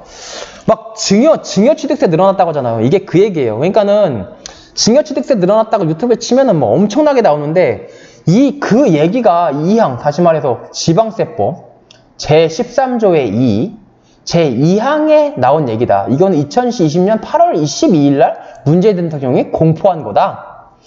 공포한 날짜가 여기 적히거든요. 그거를 말해주는 데는 제가 볼 때 없어요. 근데 그거를 말을 해줘야 사람들이 불안해하지를 않아요. 언제라도 스마트폰으로 보면서 자기가 찾아보면 되잖아요. 아, 헷갈리면 찾아볼 수 있단 말이에요. 근데 이게 안 되면 맨날 불안해요. 맨날. 한번 읽어보죠. 대통령이 정한 일정 가액 이상의 주택 얼마가 보죠? 시가표준액이 3억 이상인 주택이래요. 웬만하면 다 요즘 3억 넘죠? 그러니까 결국은 웬만한 주택 증여하는 경우에는 다 이제 말하자면 증여 취득세 세게 물리겠다 그 얘기예요. 한번 읽어볼게요.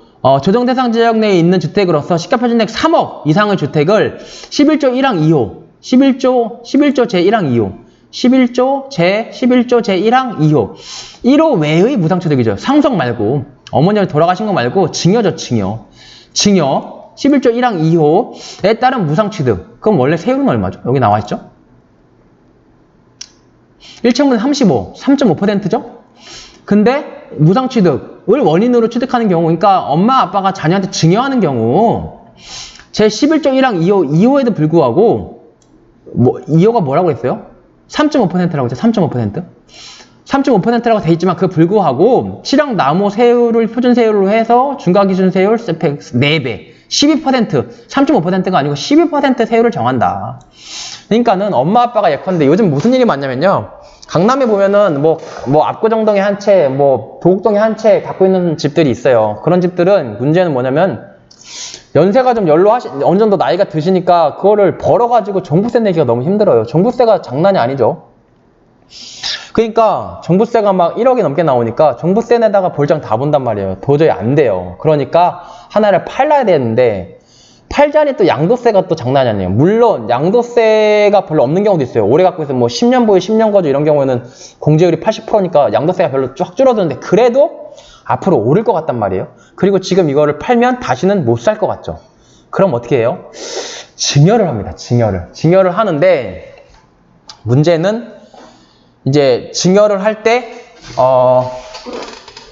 세금을 내야 돼요. 증여세도 내야 되지만 또 여기서 보다시피 증여 취득세를 내야 됩니다. 증여 취득세, 무상 취득이니까. 원래는 1000분의 3.5, 3.5% 내면 되는데 사람들이 자꾸 이제 증여세는 증여세도 많이 줄이려고 하죠. 어떻게 증여세를 줄이겠어요? 그 부담부 증여를 하는 거예요. 이제 막 말하자면은 그걸 대출을 받는다든지 해가지고 부담부 증여를 하면 양도세는 좀 늘어나죠. 양도세는 늘어나지만 어쨌든 10년 보유 10년 거주에서는 양도세 늘어나는 건 얼마 안 되고 증여세는 팍 줄어드니까 부담부 증여를 하는데 이제 그런 거를 국가 입장에서는 막고 싶은 거예요. 왜냐면 어떻게 보면 약간 세습이잖아요. 세습이 나쁘다는 건 아닌데 어쨌든 지금 현재 정부 입장은 웬만하면은 계속 세습해서 가지 말고 다시 팔아가지고 새로운 기회를 주자. 그래야지 또 가격이 떨어지니까 그런 건데 그렇게 할 생각이 없는 거죠. 증여를 하고 싶어요. 그러니까 어떻게 했냐?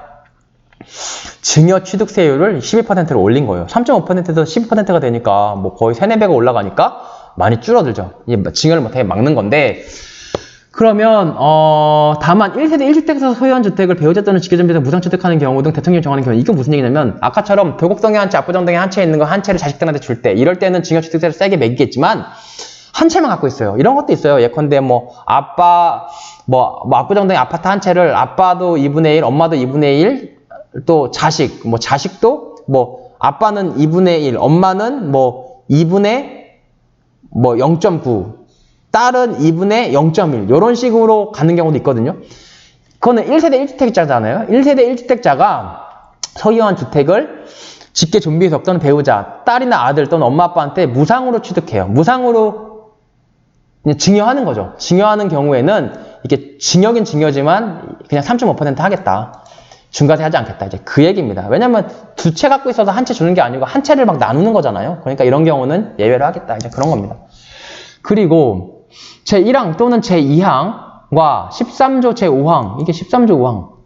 아, 이거는요, 그러니까는 1항과 2항은 13년 동시에 적용되는 과세 물건에 대한 취득세율, 뭐, 1항도 적용되고 2항도 적용될 수가 있잖아요. 그런 경우에는 16조 제5항인데, 16조 5항이 뭐라 되냐면, 같은 취득 물건의 둘 이상의 세율이 적용되는 경우에는 높은 거 적용한다고 되어 있는데, 그럼에도 불구하고 1항 각호의 세율 및 제2항 각호의 세율의 중과기준 세율 2%에 8%를 합한 세율을 적용한다. 그러니까 더 세게 하겠다. 그러니까 하지 말라는 거는 좀 하지 말아라. 뭐 그런 취지입니다. 어쨌든 근데 법률이 됐기 때문에 이게 언제 없어질지는 장담 못해요. 몇 년은 갈 거란 말이에요. 최소한. 그러니까 잘 알고 계셔야 돼요. 제1항부터 제3항까지 적용할 때 조정 대상 지역 지정고시 이전에 주택에 대한 매매 계약을 체결한 경우 에는 조정 대상 지역 지정되기 전에 주택을 취득한 것으로 본다. 그러니까 예컨대 조정 대상 지역이 점점점 늘어나고 있단 말이에요. 근데 내가 딱 샀어요. 나 집 한 채 갖고 있었어. 아니면 오피스텔 있었어. 근데 한 채 더 샀어. 조정 대상 지역 아니라고 해서 샀어. 샀는데 얼마 있다가 취득 계약금 다 넣고 있었는데 한 달 있다가 갑자기 조정 대상 지역이 됐어요. 그리고 얼마 있다가 내가 잔금 딱 치르고 이제 취득세 납부하려고 보니까 나 당신 1세대 2주택 조정 대상 지역 내니까 12% 8% 내세요. 아, 무슨 소리예요? 내가 살 때는 뭐 조정 대상 지역 아니었는데요. 그런 경우에는 중과세 하지 않겠다. 그 얘기예요. 1항부터 4항까지 13조 3항 적용할 때 주택의 범위, 포함 여부, 세대의 기준, 주택수 산정 방법 등 필요한 사항은 대통령령입니다. 이게 제일 중요하죠. 주택의 범위가 뭔지, 세대가 뭔지, 주택 수가 뭔지, 이게 뭐라고 했어요? 종부세, 재산세, 양도세, 취득세 다 다르다고 했죠? 뭐가 달라요? 주택 수 산정이랑 세대 기준이 다 달라요. 그리고 중요한 건 어떻게 해요? 꼭 대통령령으로 밀어놔요. 중요한 거는 밀어놓습니다. 왜 그럴까요? 대통령령은 그냥 대통령 명령이에요, 결국은. 대통령이 국무회의 거쳐서 결정하면 돼요. 그러니까 중요한 거는 자기들이 맘대로 하겠다는 거예요. 그게 뭐 나쁘게 얘기하는 게 아니고 우리나라뿐이 아니고 딴 나라도 마찬가지예요. 근데 뭐 예컨대 법률로 정해놔. 이렇게 정해놓으면 맨날 여당 야당 합의해가지고 뭐 상임위 갔다가 법사위 갔다가 본회의 가서 통과돼야 되죠. 하세월 걸려요. 그러니까 중요한 거는 자기들이 맘대로 해야 되잖아요. 그러니까는 대통령령으로 밀어넣고 솔직히 더 중요한 거는 시행규칙으로 밀어요. 그거는 장관령이에요. 장관 맘대로 하겠다는 거예요. 그래서 사실은 대통령령 시행규칙을 잘 봐야 되는데 여기도 딱 중요한 거 세대의 기준이나 주택수 산정 방법 대통령이 밀어놨죠. 이게 어떻게 보면은 여러분들의 오늘의 백미가 될 겁니다. 아, 이거 하기 위해서 너무 많은 시간을 왔는데 그래도 이거를 해야 돼요. 이걸 하지 않으면 뭐 세율의 특례 이런 거는 뭐 크게 중요하지는 않아요. 중요하지 않는데 이거를 꼭 보셔야 됩니다. 그러니까 여러분들이 보면은 사람들이 뭐 지금도 유튜브 들어가면 뭐 취득세 세대수 치면은 막 쫙 나오고 주택수 치면은 정말 수도 없이 많은 그게 나오는데 그거를 보실 시간에 아니면은 그거를 보시더라도 그걸 보시고 이걸 한번 읽어보세요. 정독을 하세요. 이게 어차피 법이라는 게요. 우리나라 무슨 뭐 지식인만 보라는 게 법이 아니에요. 그 어린아이부터 연세 있으신 분 또는 뭐 학력과 성별과 어떤 나이에 관계없이 누구든지 봐야지 법이에요. 대한민국 국민이라면 대한민국 국민이 뽑은 국회의원이 만든 법을 볼 수가 있는 겁니다. 이걸 쭉 보셔야 되는데 이걸 보고 유튜브를 보시든지 유튜브를 보고 이걸 보시든지 이거는 꼭 한번 읽어보셔야 돼요. 한번 가볼게요. 가보면 법 제13조 제2항 제1항 법 13조의 2 제1항이 뭘까요? 법 13조의 2 제1항 보면 이제 주택 이제 뭐 법인이나 1세대 2주택 이런 거 할 때 이제 중과하겠다 8% 12% 그 얘기죠. 적용할 때 다음 같은 항 각 호 부분 외의 부분에 따른 주택으로서 다음 각 호의 어느 하나에 해당하는 주택은 중과세 대상을 보지 않는다. 그러니까는 이런 것들은 이 아래에 있는 주택들은 1세대 2주택 1세대 3주택이라고 해도 중과세 하지 않겠다. 그 얘기예요. 보면 법 4조에 따른 시가표준액 이 1억 원 이하의 주택. 이것 때문에 맨날 그 신문 보면 난리 났죠. 뭐 1억 원, 뭐 공시지가 1억 원 이하의 주택이 뭐 동났다. 막 다 2억씩 올랐다. 막 그러죠. 이 시가표준의 공시지가거든요. 다만 도정법에 따른 정비구역이거나 아니면은 뭐 빈지물 소규모 정비 주택 정비에 관한 특례법상의 사업시행 구역에 있는 것들, 이런 것들은 되게 오래됐잖아요. 정비구역 지정되는 데는. 이런 데들은 앞으로 장래가 촉망되고 많이 오를 수 있는 지역도 시가표준액은 되게 싼 경우가 있어요. 그러니까 이런 경우는 빼고, 이렇게 막 정비구역 아닌데도 시가표준액이 1억이 안 된다, 그런 거는 세 번째, 네 번째 취득해도 중과세 하지 않고 그냥 3% 유상거래에 의한 주택이니까 3%만 내게 하겠다, 이제 그런 얘기입니다. 그러니까 막 올랐나, 이게 맨날 뉴스에 나오죠. 근데 그래도 이걸 알고 있어요. 지방세법 시행령 제28조의 2에 있는 얘기예요. 한번 읽어보시면 다 알 수 있는 내용들인데, 그것만 봐가지고 도대체가 얘네들이 무슨 얘기하는지 감이 안 오죠. 뭐 공공주택특별법도 나오고 노인복지법, 이런 경우 이런 주택들은 좀 막 중과세 하지 않겠다. 왜냐면 노인주택법 이런 주택까지 중과세하면 이거 누가 사겠어요. 그럼 가격이 더 떨어지잖아요. 그러니까 조금 좀 사회적 약자들이 사는 집들에 대해서는 좀 배려를 하겠다, 이제 그 얘기예요. 문화재보호법상 뭐 지정문화재 같은 경우는 사도 중과세 안 할 테니까 좀 사세요, 이거예요. 그리고 5호는 좀 중요하죠. 민간임대주택에 대한 특별법에 따른 임대사업자가 같은 저 사후에 따른 공공지원 민간임대주택으로 공급하기 위하여 취득하는 주택, 이런 경우는 좀 공적인 목적을 위해서 취득하는 주택이니까 중과세 하지 않겠다. 근데 저 2년 동안에 뭐 중과세 안 때려서 공급하나 보다 했더니 임대주택으로 공급도 안 해. 2년 동안에 정당 사유도 없이. 그럴 경우에는 제외한다, 이제 그런 얘기입니다. 쭉쭉쭉쭉 나오고요.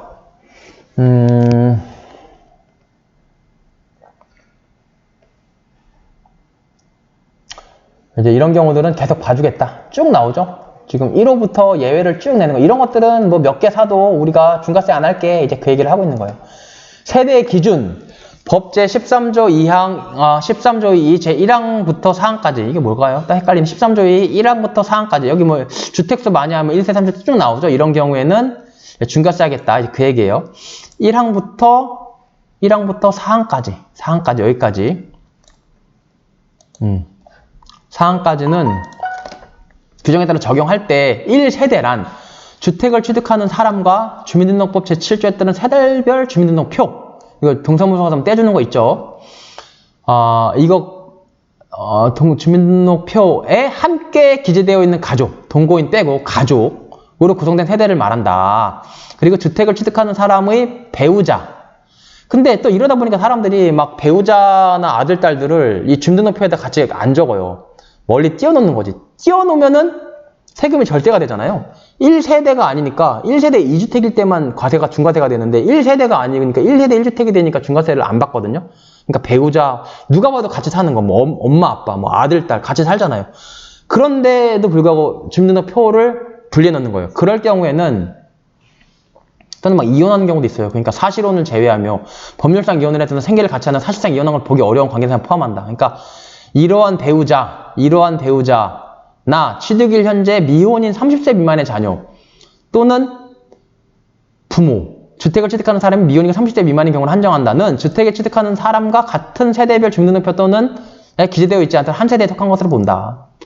그러니까 30세 미만, 뭐 25살짜리 결혼 안 한 사람은 다른 데다가 주민등록표 옮겨놔도 그냥 한 세대로 보겠다, 이제 그런 얘기예요.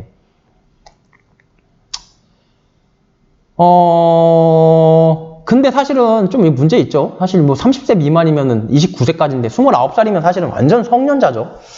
완전 성년자인데 이 성년자가 엄마 아빠랑 떨어져서 자기가 독립했는데 이거를 같은 한 세대로 보겠다? 좀 이상하죠. 그래서 예외는 뒀어요. 뭐라고 하냐면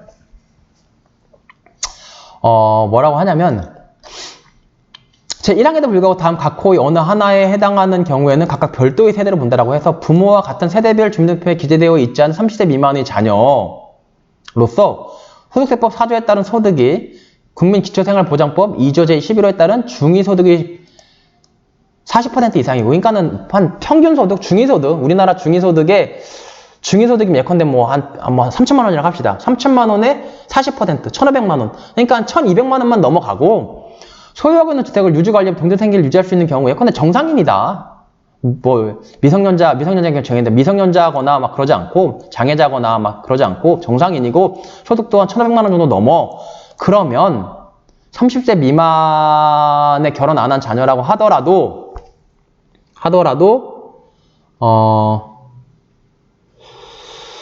별도의 세대를 보겠다. 이제 이게 상당히 뭐 합리적이죠. 근데 또 한편으로는 그러면은 돈 없으면은 세대 분리도 못하냐?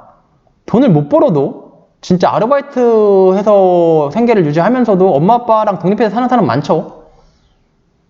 그런 경우는 좀 억울할 수 있는데 어쨌든 그런 경우는 그냥 한 세대를 보겠다는 거예요. 그리고 뭐 취득일 현재 65세 이상의 부모를 이것도 되게 중요한데 취득일 현재 65세 이상의 부모, 65세 이상의 부모를 동거봉양하기 위해 30세 이상의 자녀, 혼인한 자녀 또는 제1호에 따른 소득 요건을 충족한 성인인 자녀가 합가한 경우, 이런 경우는 별도의 세대를 보겠다는 거예요. 그러니까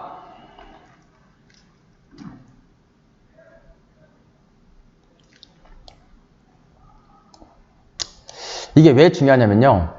동거봉양하려고 합치는 경우 많아요. 동거봉양하려고 합치는 경우 많은데 이게 취득세, 양도세에서 다 달라요. 심지어 종부세에서도 달라요. 그러니까 그렇잖아요. 이게 결국 취지는 뭐냐면은 아니 자꾸 세대에 따라 세대. 근데 1세대인데 1세대예요. 1세대 주택 한 주택만 가지라는 거잖아요. 정부 입장이. 똘똘한 한 채라는 거잖아요. 그러니까는 당신네들끼리 이렇게 옹기종기 밥 해먹고 사는 거 다 좋은데 그렇게 같이 옹기종기 모여 사는 한 세대 걔네들은 집 두 채 갖지 말라는 거잖아요. 한 채만 가져라. 그러니까 똘똘한 한 채를 위해서 사람들이 막 강남집값 더 오르는 거잖아요. 큰 입장이 그거예요. 그건데 그러면 결국은 한 세대에서 똘똘한 한 채만 가지라는 건데 그러면 엄마 아빠가 아프실 수 있잖아요. 그러면 세대를 합칠 수밖에 없잖아요. 그거는 천륜이잖아요. 그건 윤리에 관한 문제잖아요. 그거 하지 말라고 할 수 없잖아요.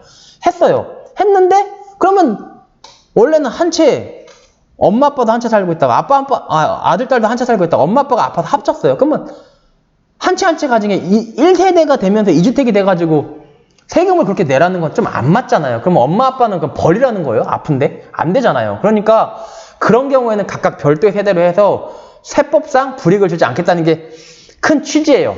큰 취지인데 여기는 지금 뭐라고 되어 있냐면 예컨대 동거 봉양하려고 부모님이랑 아들, 딸이 엄마 아빠를 모셨어요. 그래서 원래 1세대, 한 세대, 엄마 아빠 한 세대, 아들, 딸 한 세대인데 합쳐서 엄마 아빠, 아들, 딸이 한 세대가 됐어요.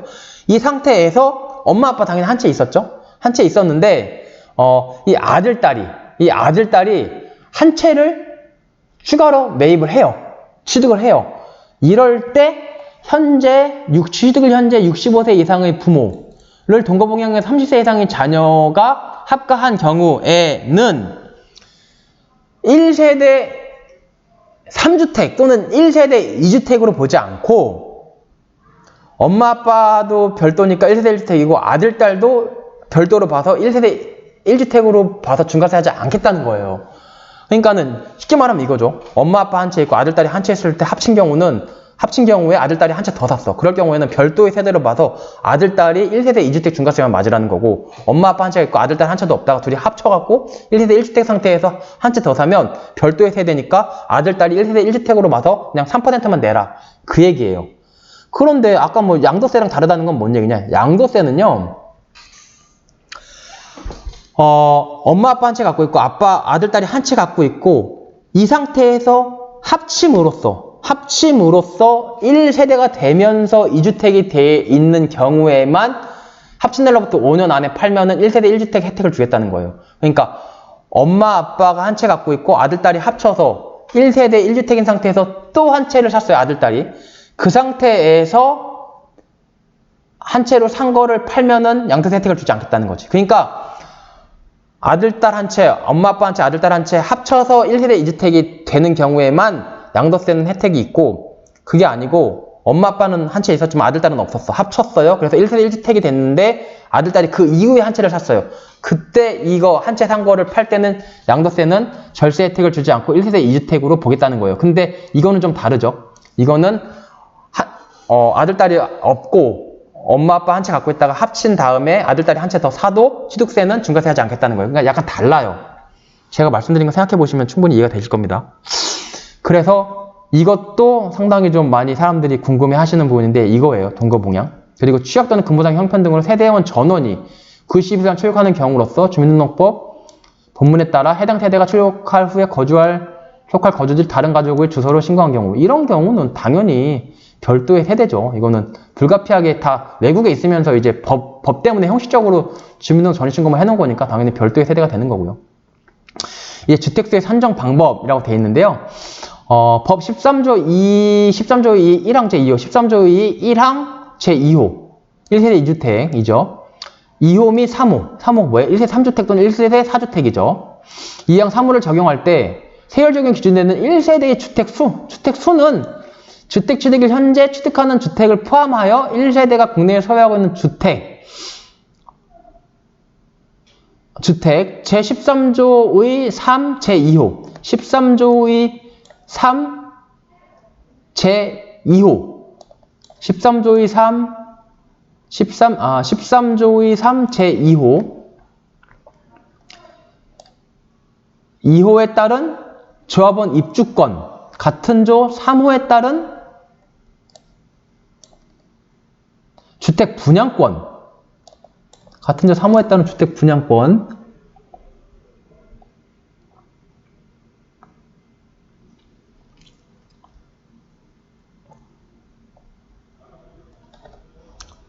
네, 주택 분양권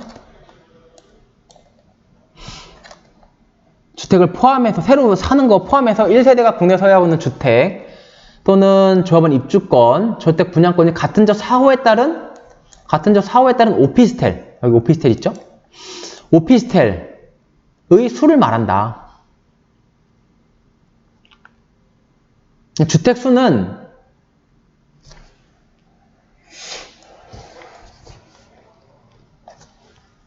현재 취득하는 주택을 포함해서 1세대가 국내에 소유하고 있는, 그러니까 주택이나 분양권이나 오피스텔이나 입주권이나 다 주택으로 보겠다는 거예요.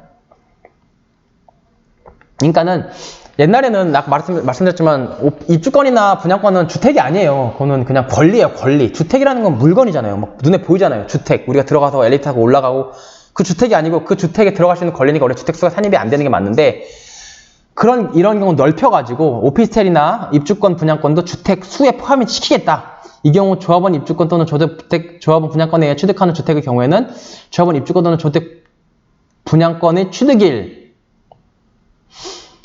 기준으로 분양사업자로서 주택 분양권을 취득하는 경우는 분양계약일. 분양계약이 이제 우리가 청약하잖아요. 청약하면 이제 청약 당첨되면은 이제 계약금 넣고 계약서로 가요. 그때가 분양계약일이에요. 을 기준으로 해서 해당 주택 세대별 주택수를 산정한다. 이것도 뭐 좀 말은 어렵지만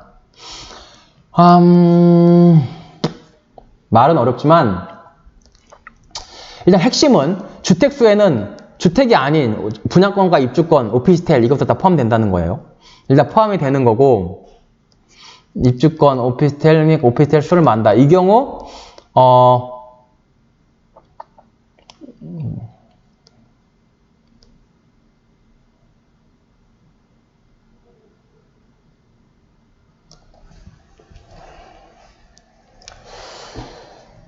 취득일을 기준으로 해당 주택 취득 시의 세대별 주택수를 산정한다. 이게 뭔 얘기냐면요.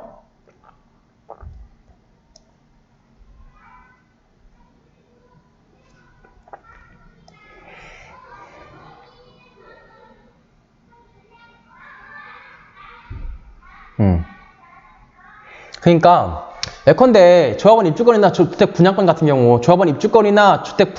경우는 보통 분양권 계약을 체결하고 한 3년 있어야지 아파트를 취득을 해요. 그렇잖아요. 아파트를 취득을 하는데 우리는 보통 선분양 많이 하죠. 후분양 잘 안 하죠. 선분양 많이 하고 그거 받아가지고 또 아파트 짓죠. 선분양 많이 하기 때문에 그럴 수밖에 없는데 그런 주택의 경우에는 예컨대 내가 주택 분양계약서 썼어요. 당첨돼갖고 분양계약서 썼어요. 3년 있다가 이 주택을 취득을 했어요. 근데 이 주택을 취득할 때 보니까 내가 이 분양 받아놓고, 그러니까 분양 받아놓고, 분양계약서 써놓고, 한 1년 있다가 오피스텔 한 채 더 샀어요. 그 다음에 이게 선분양해놓고 아파트 져서 오피스텔 여기서 오피스텔 사고, 한 1년 있다가 취득을 했어요. 그러니까 사람이 하는 얘기가, 야, 이거 1세대 2주택이니까 너 취득세 중과세인데? 그런가? 그렇지 않다는 거예요. 이때를 기준으로 한다는 거예요. 분양계약서 쓸 때. 분양계약서 쓸 때 어땠어요? 1세대 1주택이었죠? 그러니까 1세대 1주택이었기 때문에 비록 분양계약서 쓰고 3년 있다가 취득하면서 이 중간에 오피스를 샀다고 하더라도 이때 기준으로 해서 1세대 1주택이라고 해서 중과세 매기지 않겠다. 이제 그 얘기예요. 읽어보면 1항 적용할 때 1세대 내에서 1항 적용할 때 주택, 조합원일주권, 주택 분양권 죄송해요. 이게 아니죠. 3호를 적용할 때 세율 적용 기준에는 1세대 1주택 주택수는 주택 취득일 현재 말하고 이 경우 조합원 입주권, 주택 분양권에 의해 취득하는 주택의 경우에는 주택의 3년 이다 취득하는 경우에는 조합원 입주권, 주택 분양권의 취득일 분양사로부터 주택 분양권을 취득하는 경우는 분양 계약일을 이때를 기준으로 해가지고 해당 주택 취득 시 세대별 주택수 이때는 한 채였죠. 그 이후에 산 거니까 이거 중과세하지 않는다. 그 얘기를 하는 겁니다. 그러니까 약간 신뢰보호 원칙이 약간 약간 가미된 얘기죠. 그러니까는 내가 이거 분양계약서 쓸 때 이때 취득했지 보통 3년 있다 취득하는 거 예상하지 않으니까 내가 돈 주고 살 때는 1세대 2주택이었는데 1세대 1주택이었는데 그 이후에 오피스를 샀다고 해서 이때 이미 산 건데 사실상 이때 취득만 하는 거지. 이때 1세대 2주택으로 돈 내라. 이건 좀 과하다. 이제 그런 얘기죠. 그런 얘기지만 그럼 반면에 오피스텔 살 때, 이 오피스텔 살 때는 이미 주택 분양권 갖고 있으니까 1세대 2주택이 되는 거죠. 1세대 2주택이 되는 거니까 이때는 중과세를 맞겠죠. 네. 그런 얘기입니다. 그리고 이거 뭐 2항 별로 중요하지 않고요. 3항 오피스텔을 소유한 것으로 본다. 1항 적용할 때 1세대 내에 한 대의 주택, 입주권, 분양권, 오피스텔을 공동 소유하는 경우에는 한 개의 주택, 입주권, 분양권, 오피스텔 소유한 것을 본다. 그러니까 공동으로 소유해도 한 개를 보겠다. 그러니까 엄마, 아빠가 반반씩 갖고 있어도 한 개 주택 다 갖고 있는 걸 보겠다. 이제 그 얘기죠. 그렇고요. 1세대 주택수를 산정할 때 다음 갖고 오거나 해당하는 주택, 입주권, 오피스텔은 주택수에서 제외한다. 제1항부터 제4항까지 규정에 따라 1세대의 주택수 산정할 때 이것도 또 헷갈리기 쉬워요. 그러니까 진짜 헷갈리기 쉬운데 뭐랑 조심하셔야 되냐면요. 여기 가다 보면 이거랑 헷갈리시면 안 돼요. 이거랑. 같은 항 각호 외의분에 따른 주택으로서 여기에 포함된 거는 중과세가 되지 않는다는 거잖아요. 여기도 포함된 거 뭐냐면 1억 원 이하짜리는 공시지가 1억 원 이하짜리는 뭐 네 번째를 사든 다섯 번째로 사든 이거는 말하자면은 나는 중과세 하지 않겠다는 게 그 위에 있는 거고 28조의 4의 제일 마지막에 있는 거 이거 보면 주택수를 산정할 때 여기에 해당하면은 주택수에서 빼겠다는 거예요. 28조 2 제1호에 해당하는 주택으로서 28조 2 제1호가 28조 2 제1호가 뭐죠? 시가표준액 이 1억 원이야. 28조 2 1호가 아까 위에서 본 거 이거죠. 28조 2 1호 이거 시가표준액 1억 원이야. 보면 주택은 주택수에서 빼겠다. 그러면 뭐야? 아까도 여기서 이 위에서도 뺀다고 했는데 뭐 중과세 안 한다고 했는데 이건 또 주택수에서 뺀다고 하네. 이게 뭐냐면요. 그러니까 이 위에 거는 1억 원짜리 주택을 사는 거예요. 새롭게. 1억 원짜리를 뭔가 살 때 1억 원짜리 주택을 사는 거고 이거는 1억 원짜리 주택을 사는 게 아니고 다른 주택을 살 때 1억 원짜리 주택을 이미 갖고 있는 거예요. 그러니까 이 위에 거는 1억 원짜리 주택을 사는 거고 이 아래 거는 1억 원 주택을 사는 게 아니고 다른 걸 사요. 다른 걸 사는데 1억 원짜리 주택을 이미 갖고 있는 거예요. 근데 갖고 있는 거 이 주택수에서 빼겠다는 거예요. 그러니까 빠지니까 새로운 거를 사도 1억 원 아니고 10억 원짜리를 사도 이게 없으니까 1세대 1주택 3%만 내라는 거예요. 무슨 말인지 아시겠죠? 위에 거는 갖고 있는 게 아니고 새로 사는 거예요. 그러니까 10억 원짜리 갖고 있고 1억 원짜리를 사도 중과세 하지 않겠다는 거예요. 좀 달라요. 분명히 달라요. 헷갈리기 쉬운데 그러니까 이거를 아셔야 돼요. 이거를 모르고 계속 유튜브 봐도 계속 헷갈린다니까요. 근데 제 영상을 많은 분들이 봐주시면 좋겠는데 하여튼 취득세에 관한 한 가장 정석적인 해석 방법이에요. 너무 좀 길지만 하여튼 이거를 잘라서 보셔도 좋고 하여튼 제가 중요한 부분은 잘라서 다시 올릴 수도 있는데 하여튼 가장 합리적이고 이렇게 법은 보는 거예요. 그러니까 이렇게 봐야지 원래 급할수록 돌아가야 되거든요. 이렇게 하는 게 가장 확실하게 알고 이렇게 알아야지 여러분들이 자신있게 투자를 하세요. 남의 말 듣고 투자했다가 그거 손해배상 청구 중개사한테 해도 안 돼요. 중개사가 세법을 안다는 보장도 없고 또 손해배상 청구해가지고 이기지도 어려워요. 그러니까 여러분들이 아셔야 됩니다. 이렇게 읽으시면 돼요. 다 한글이잖아요. 그러면 28조 1억, 1억짜리는 갖고 있는 거 주택세 포함하지 않겠다는 거고, 그럼 28조 2, 3호, 5호, 6호, 12호 해당하는 주택이래요? 그럼 3호, 뭐예요? 3호, 62, 3호, 62, 다 좋은 거예요. 노인복지법상 주택, 문화재, 이런 것들이에요. 그러니까 이런 것들은 주택수에 포함하지 않겠다. 그런 거고, 한 개만 더 볼까요? 11호가 뭘까요? 저도 궁금하네요. 11호, 농어촌 주택이네요. 예.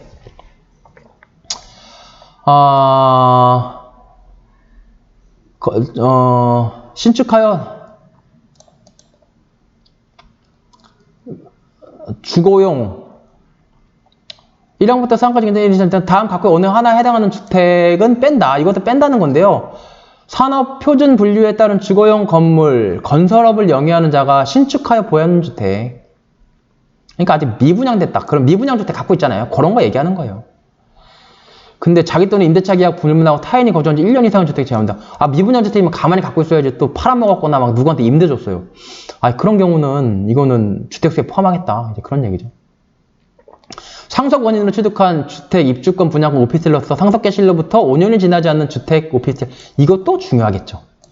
그러니까는 예컨대 어머니나 아버지 돌아가셨고 상속으로 주택이나 입주권이나 분양권과 오피스텔을 받았는데 내가 받으려고 받은 거 아니죠. 사람 죽는 게 내 맘대로 죽는 거 아니죠. 돌아가셔서 불가피하게 받았죠. 받았는데 주택수에 산입돼갖고 내가 한 채 더 샀더니 웬일이야 8% 내래요.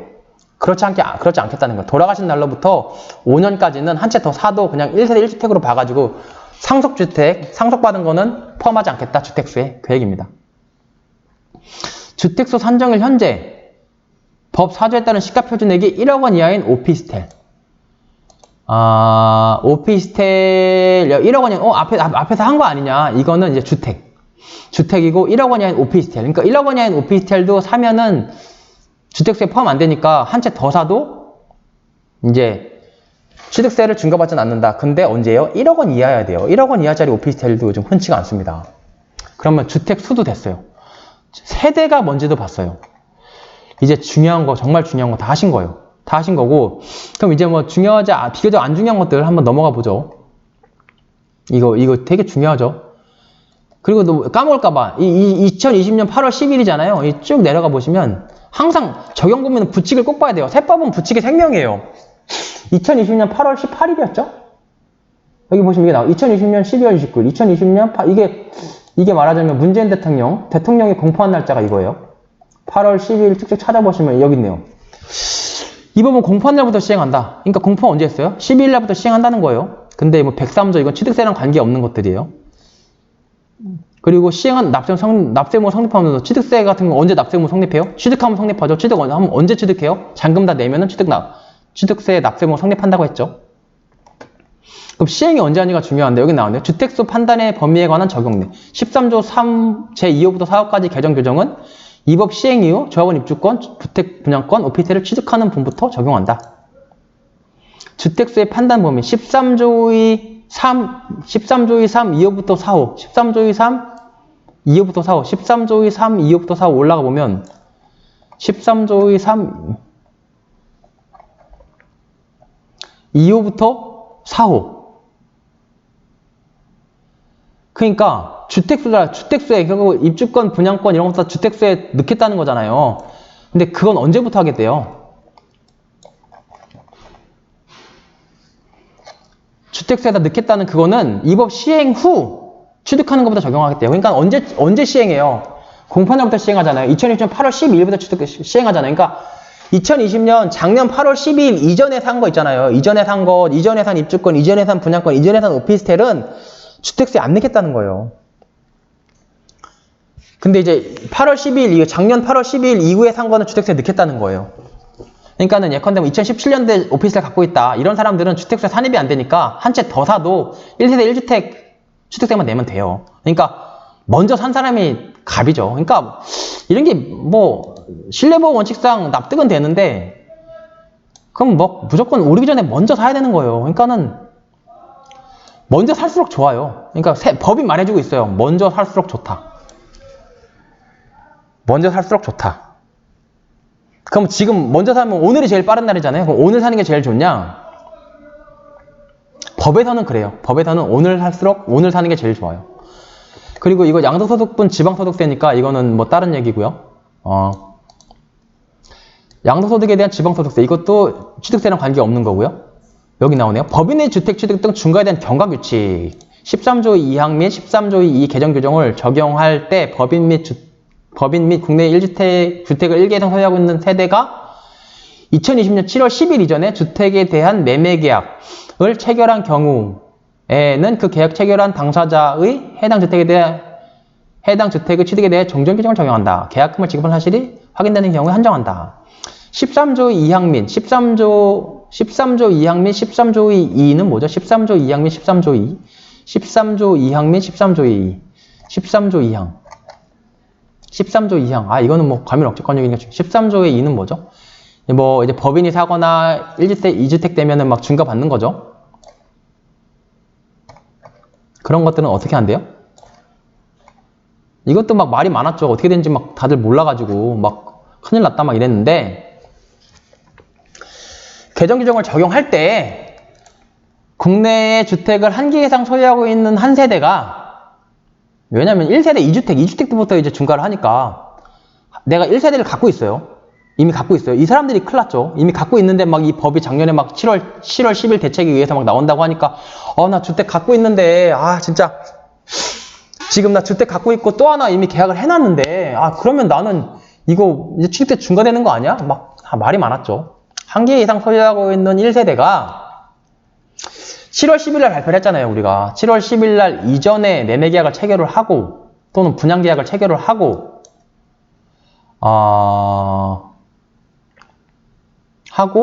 계약금을 지급한 게 입증이 돼요. 뭐 계좌 내역 같은 거 있겠죠. 그런 경우에는 적용하지 않겠다. 1세대 2주택이 아니고 그냥 종전의 규정을 적용해서 여기 종전의 규정을 적용해서 3%만 내세요. 이제 그 얘기예요. 그러니까 핵심은 7월 10일 날 발표하기 전에 계약을 한 사람까지는 보호를 해주겠다. 신뢰보호 원칙을 한 거죠. 그럼 뭐 언제는 2020년 7월 10일이고 뭐 언제는 뭐 이 법 시행 이후 납세의무 성립한 분부터 한다라고 해서 뭐 시행일이고 뭐 이게 다르냐? 이거는 일관성이 없어요. 그냥 신뢰보호 원칙대로 입법자의 재량에 의해서 8월 12일로 했다가 7월 10일로 했다가 그러는 겁니다. 8월 10일로 하는 게 그나마 조금 더 이제 입법자의 우리 납세자의 신뢰를 보호하는 거죠. 근데 또 뭐 이거는 뭐 재량입니다. 그리고 부칙제 3조에도 불구하고 부칙제 3조 여기 있네요. 3조 여기 있네요. 3조에도 불구하고 13조의 3 제2호부터 4호까지 개정 규정은 이 법 시행 전에 매매 계약을 체결한 경우는 적용하지 아니한다. 그러니까 보면 13조의 3 2호부터 4호까지 13조의 3 2호부터 4호 보죠. 13조의 3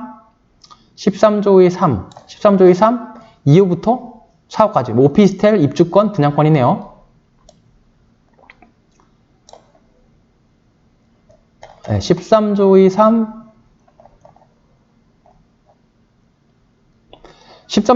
입주권, 분양권, 오피스텔 개정 규정은 이 법 시행 전에 매매 계약을 체결한 경우는 적용을 안 한다.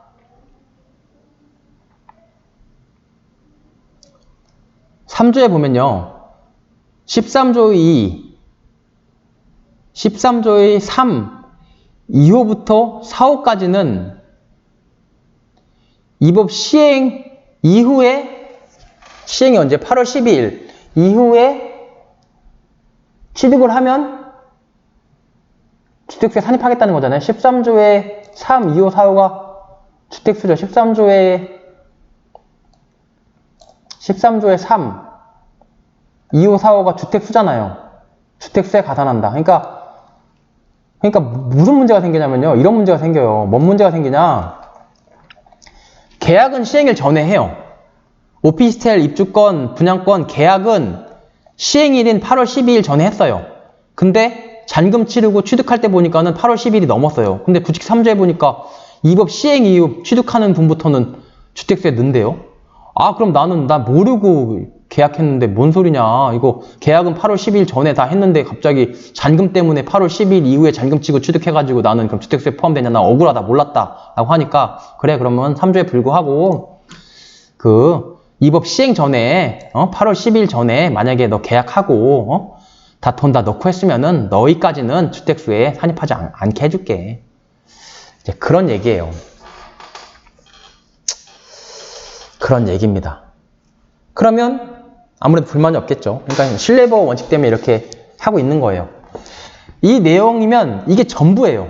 이거를 벗어나는 게 없어요. 왜냐면 이게 법의 전부니까요. 뭐 특별한 게 뭐가, 골치 아픈 게 뭐가 있다는데, 너무 골치 아파. 법 너무 어려워. 아니에요. 여러분들이 읽어보지 않아서 어려운 거예요. 읽어보면 어려울 게 없어요. 이게 전부예요. 공무원들은 이것만 봐요. 요거대로 해요. 그리고 요거대로 안 하면 소송을 하시는 거예요. 그래서 법원이 있는 거예요. 요거대로 하는지 안 하는지 감시하는 거예요. 그리고 그게 삼권 분립이에요. 그렇고, 그러면 이제 얘기 다 했고, 진짜 다 했죠. 보시면, 주택수의 판단 이거 다 했어요. 이 뭐 세율은 뭐 할 수 있는 거. 세율의 특례.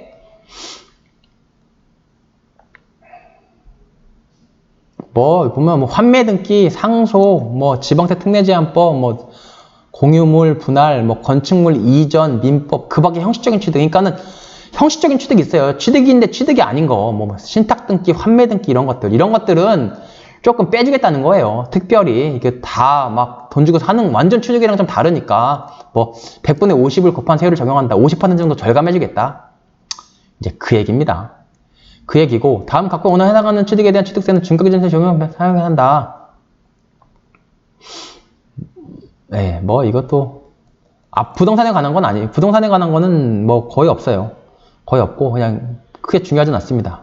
어쨌든 투자에서 소외되지 않기 위해서 필요한 최소한의 범위를 넘어서요. 세율 적용, 토지나 건축물을 취득한 5년 이내에 해당 토지나 건축물을 다음 각각 원화 하나에 해당하게 된 경우에는 다음 각각에서 인정한 조항에 규정된 세율을 적용할 취득세를. 그러니까 아까 보면요. 서울 한복판에다가 아파트, 사무소 지어가지고 쓰는 경우는 중과한다고 그러잖아요. 그러니까는 사무소, 사업용 부동산 아닌 것처럼 해가지고 건물을 져놓고 5년 이내에 사업용으로 쓱 바꿔요. 그러면 세금은 조금만 내고 결국은 세법에서 하지 말라는 걸 하는 꼴이 되죠. 그런 것들은 5년 이내에 그렇게 꼼수를 쓰면은 중과세 하겠다. 이제 그런 얘기가 쭉 나와요. 그런 얘기가 이제 쭉 나옵니다. 안 보셔도 돼요. 취득가액이 50만원 이하일 때 이것도 안 보시면 되고. 보통징수, 신고납부. 보통징수라는 거는 종부세 이런 거 보통징수. 그러니까 납세고지서가 날라와서 그거 보고 내면 돼요. 근데 신고납부, 이거는 납세고지서가 없어요. 신고납부 알아서 하래요. 그러니까 무서운 거예요. 그래서 중요한 게 취득 시점이에요. 왜냐면 취득 시점부터 60일 이내에 신고납부를 해야 돼요. 우리가. 아무도 말 안 해줘요. 근데 안 하면 취득세 20% 가산세가 나오죠. 굳이 이렇게 해야 될지 모르겠지만 다음 각 호의 자는 취득세 과세 물건을 이거는 신고 납부하라는 거예요. 취득한 날은 취득한 날로부터 60일 이내에 과세표준에 세율을 적용한 산출한 세액을 대통령이 정하는 바에 따라 신고 납부해야 된대요. 그러니까 우리가 다 계산해서 알아서 내라. 취득세 과세 물건을 취득한 후에 그 과세 물건이 대통령 납기하는 60일 이내에 이미 납부한 세액을 공제한 금액을 세액으로 해서 신고 납부해야 된다. 그런데 13조 1항부터 7항까지가 이제 중과세 하는 거예요. 아까 말한 과밀 억제권력, 서울시 한복판에다가 공장 짓는 거. 이렇게 되면은 너 돈 조금 냈으니까 추가로 내라. 그 얘기. 결국 60일이 제일 중요해요. 그리고 사망.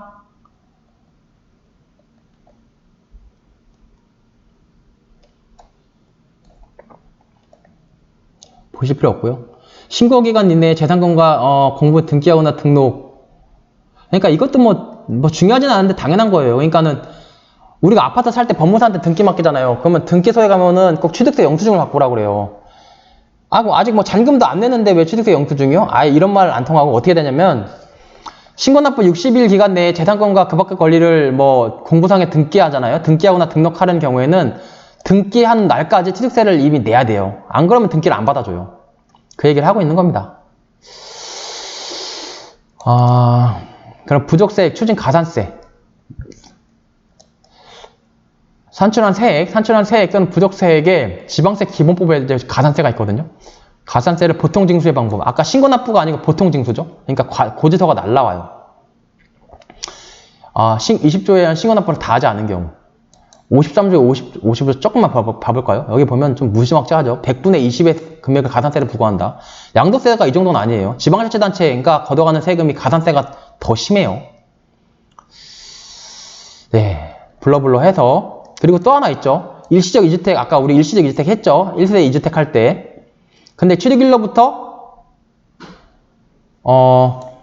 인거에서는 그 취득일로부터 대통령이 정하는 기간 내에 대통령이 정하는 기간이 1년 또는 3년이죠. 대통령이 정하는 종전주택을 처분하지 못하여 1주택으로 되지 아니한 경우. 그러니까 이거 샀어요. 그 다음에 이거 또 샀어요. 종전주택 있는 상태에서 신주택 사서 그러면 이 종전주택 원칙적으로 팔아야 되죠. 3년 이내에. 조정대상 지역 2개 있으면은 1년 이내에 팔아야 되고. 근데 판다고 하고 요거를 3%만 내고 3년 또는 1년 이내에 이걸 안 팔았어요. 그 경우에는 뭐 12%, 8% 해가지고 더 추징하겠다. 그 얘기죠. 매약하는 경우에는 이거 이제 미등기 전매, 미등기. 납세 의무자가 취득세 과세물건 사실상 취득한 후 옛날에 많이 했죠. 돈만 주고 등기는 안 해요. 그리고 피 붙여서 팔고 산 사람이 등기하는 경우죠. 20조에 따른 신고하지 않고 매약하는 경우에는 이게 취득세 신고해야 되는데 안 하는 경우에는 산출세액의 80%를 가산한 금액을 세액으로 해서 보통징수 방법으로 하겠대요. 를 가산한 금액, 가산세를 80% 내라. 미등기 전매. 미등기 전매는 그리고 범죄입니다. 미등기 전매를 제일 세게 과태료를 물리겠다. 가산세를 물리겠다. 이제 그 얘기입니다. 그리고 뭐 등기 같은 거 잘 해야 된다. 그 얘기고. 장부 잘 보잖아요. 가족관계. 이게 왜냐면 1세대 2주택 얘기가 나오면서 이것도 8월 12일 날 신설됐잖아요. 작년 7월 10일 대책이죠. 왜 그러겠어요? 1세대인지 뭐 가족인지 좀비속 나오고 뭐 30세 미만 자녀 나오는데 가족관계 증명서를 봐야지 알 수 있잖아요. 1세대인지 1세대가 아닌지 별도 분리됐는지 그런 거 봐야 되니까 법원 행정차장에게 뭐 가족관계 등록부 이런 거 달라고 할 수 있다. 이제 그런 얘기고 요즘은 이것 때문에 원래 얘네들 보면은 자기들이 이제 달라고 해야 되거든요. 뭐 법원 행정차장한테 받아야 되는데 이렇게 안 해요. 실무적으로는 그냥 갖고 오라고 그래요. 가족관계 증명서를 갖고 오라고 그래요. 납세자한테. 지금 그러고 있습니다. 이 얘기도 어쨌든 1세대 2주택 아까 말한 13조의 2였나요? 13조의 2. 13조의 2 이거였네요. 이것 때문에 이제 1세대가 언제인데 1세대의 범위 같은 걸 확정 지어야 되니까 이제 나온 거가 아까 보여드린 그거입니다. 이 등기 이거 가족관계 등록 전산장부 등 공동이용 이겁니다.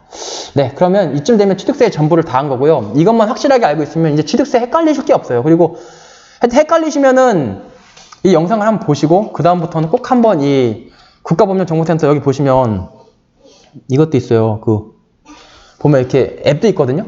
앱 눌러가지고 지방세법 치시면 이렇게 나옵니다. 그래서 한번 보시는 게 제일 좋아요. 제가 볼 때는 단언컨대 이거를 아시는 게 잘 보세요.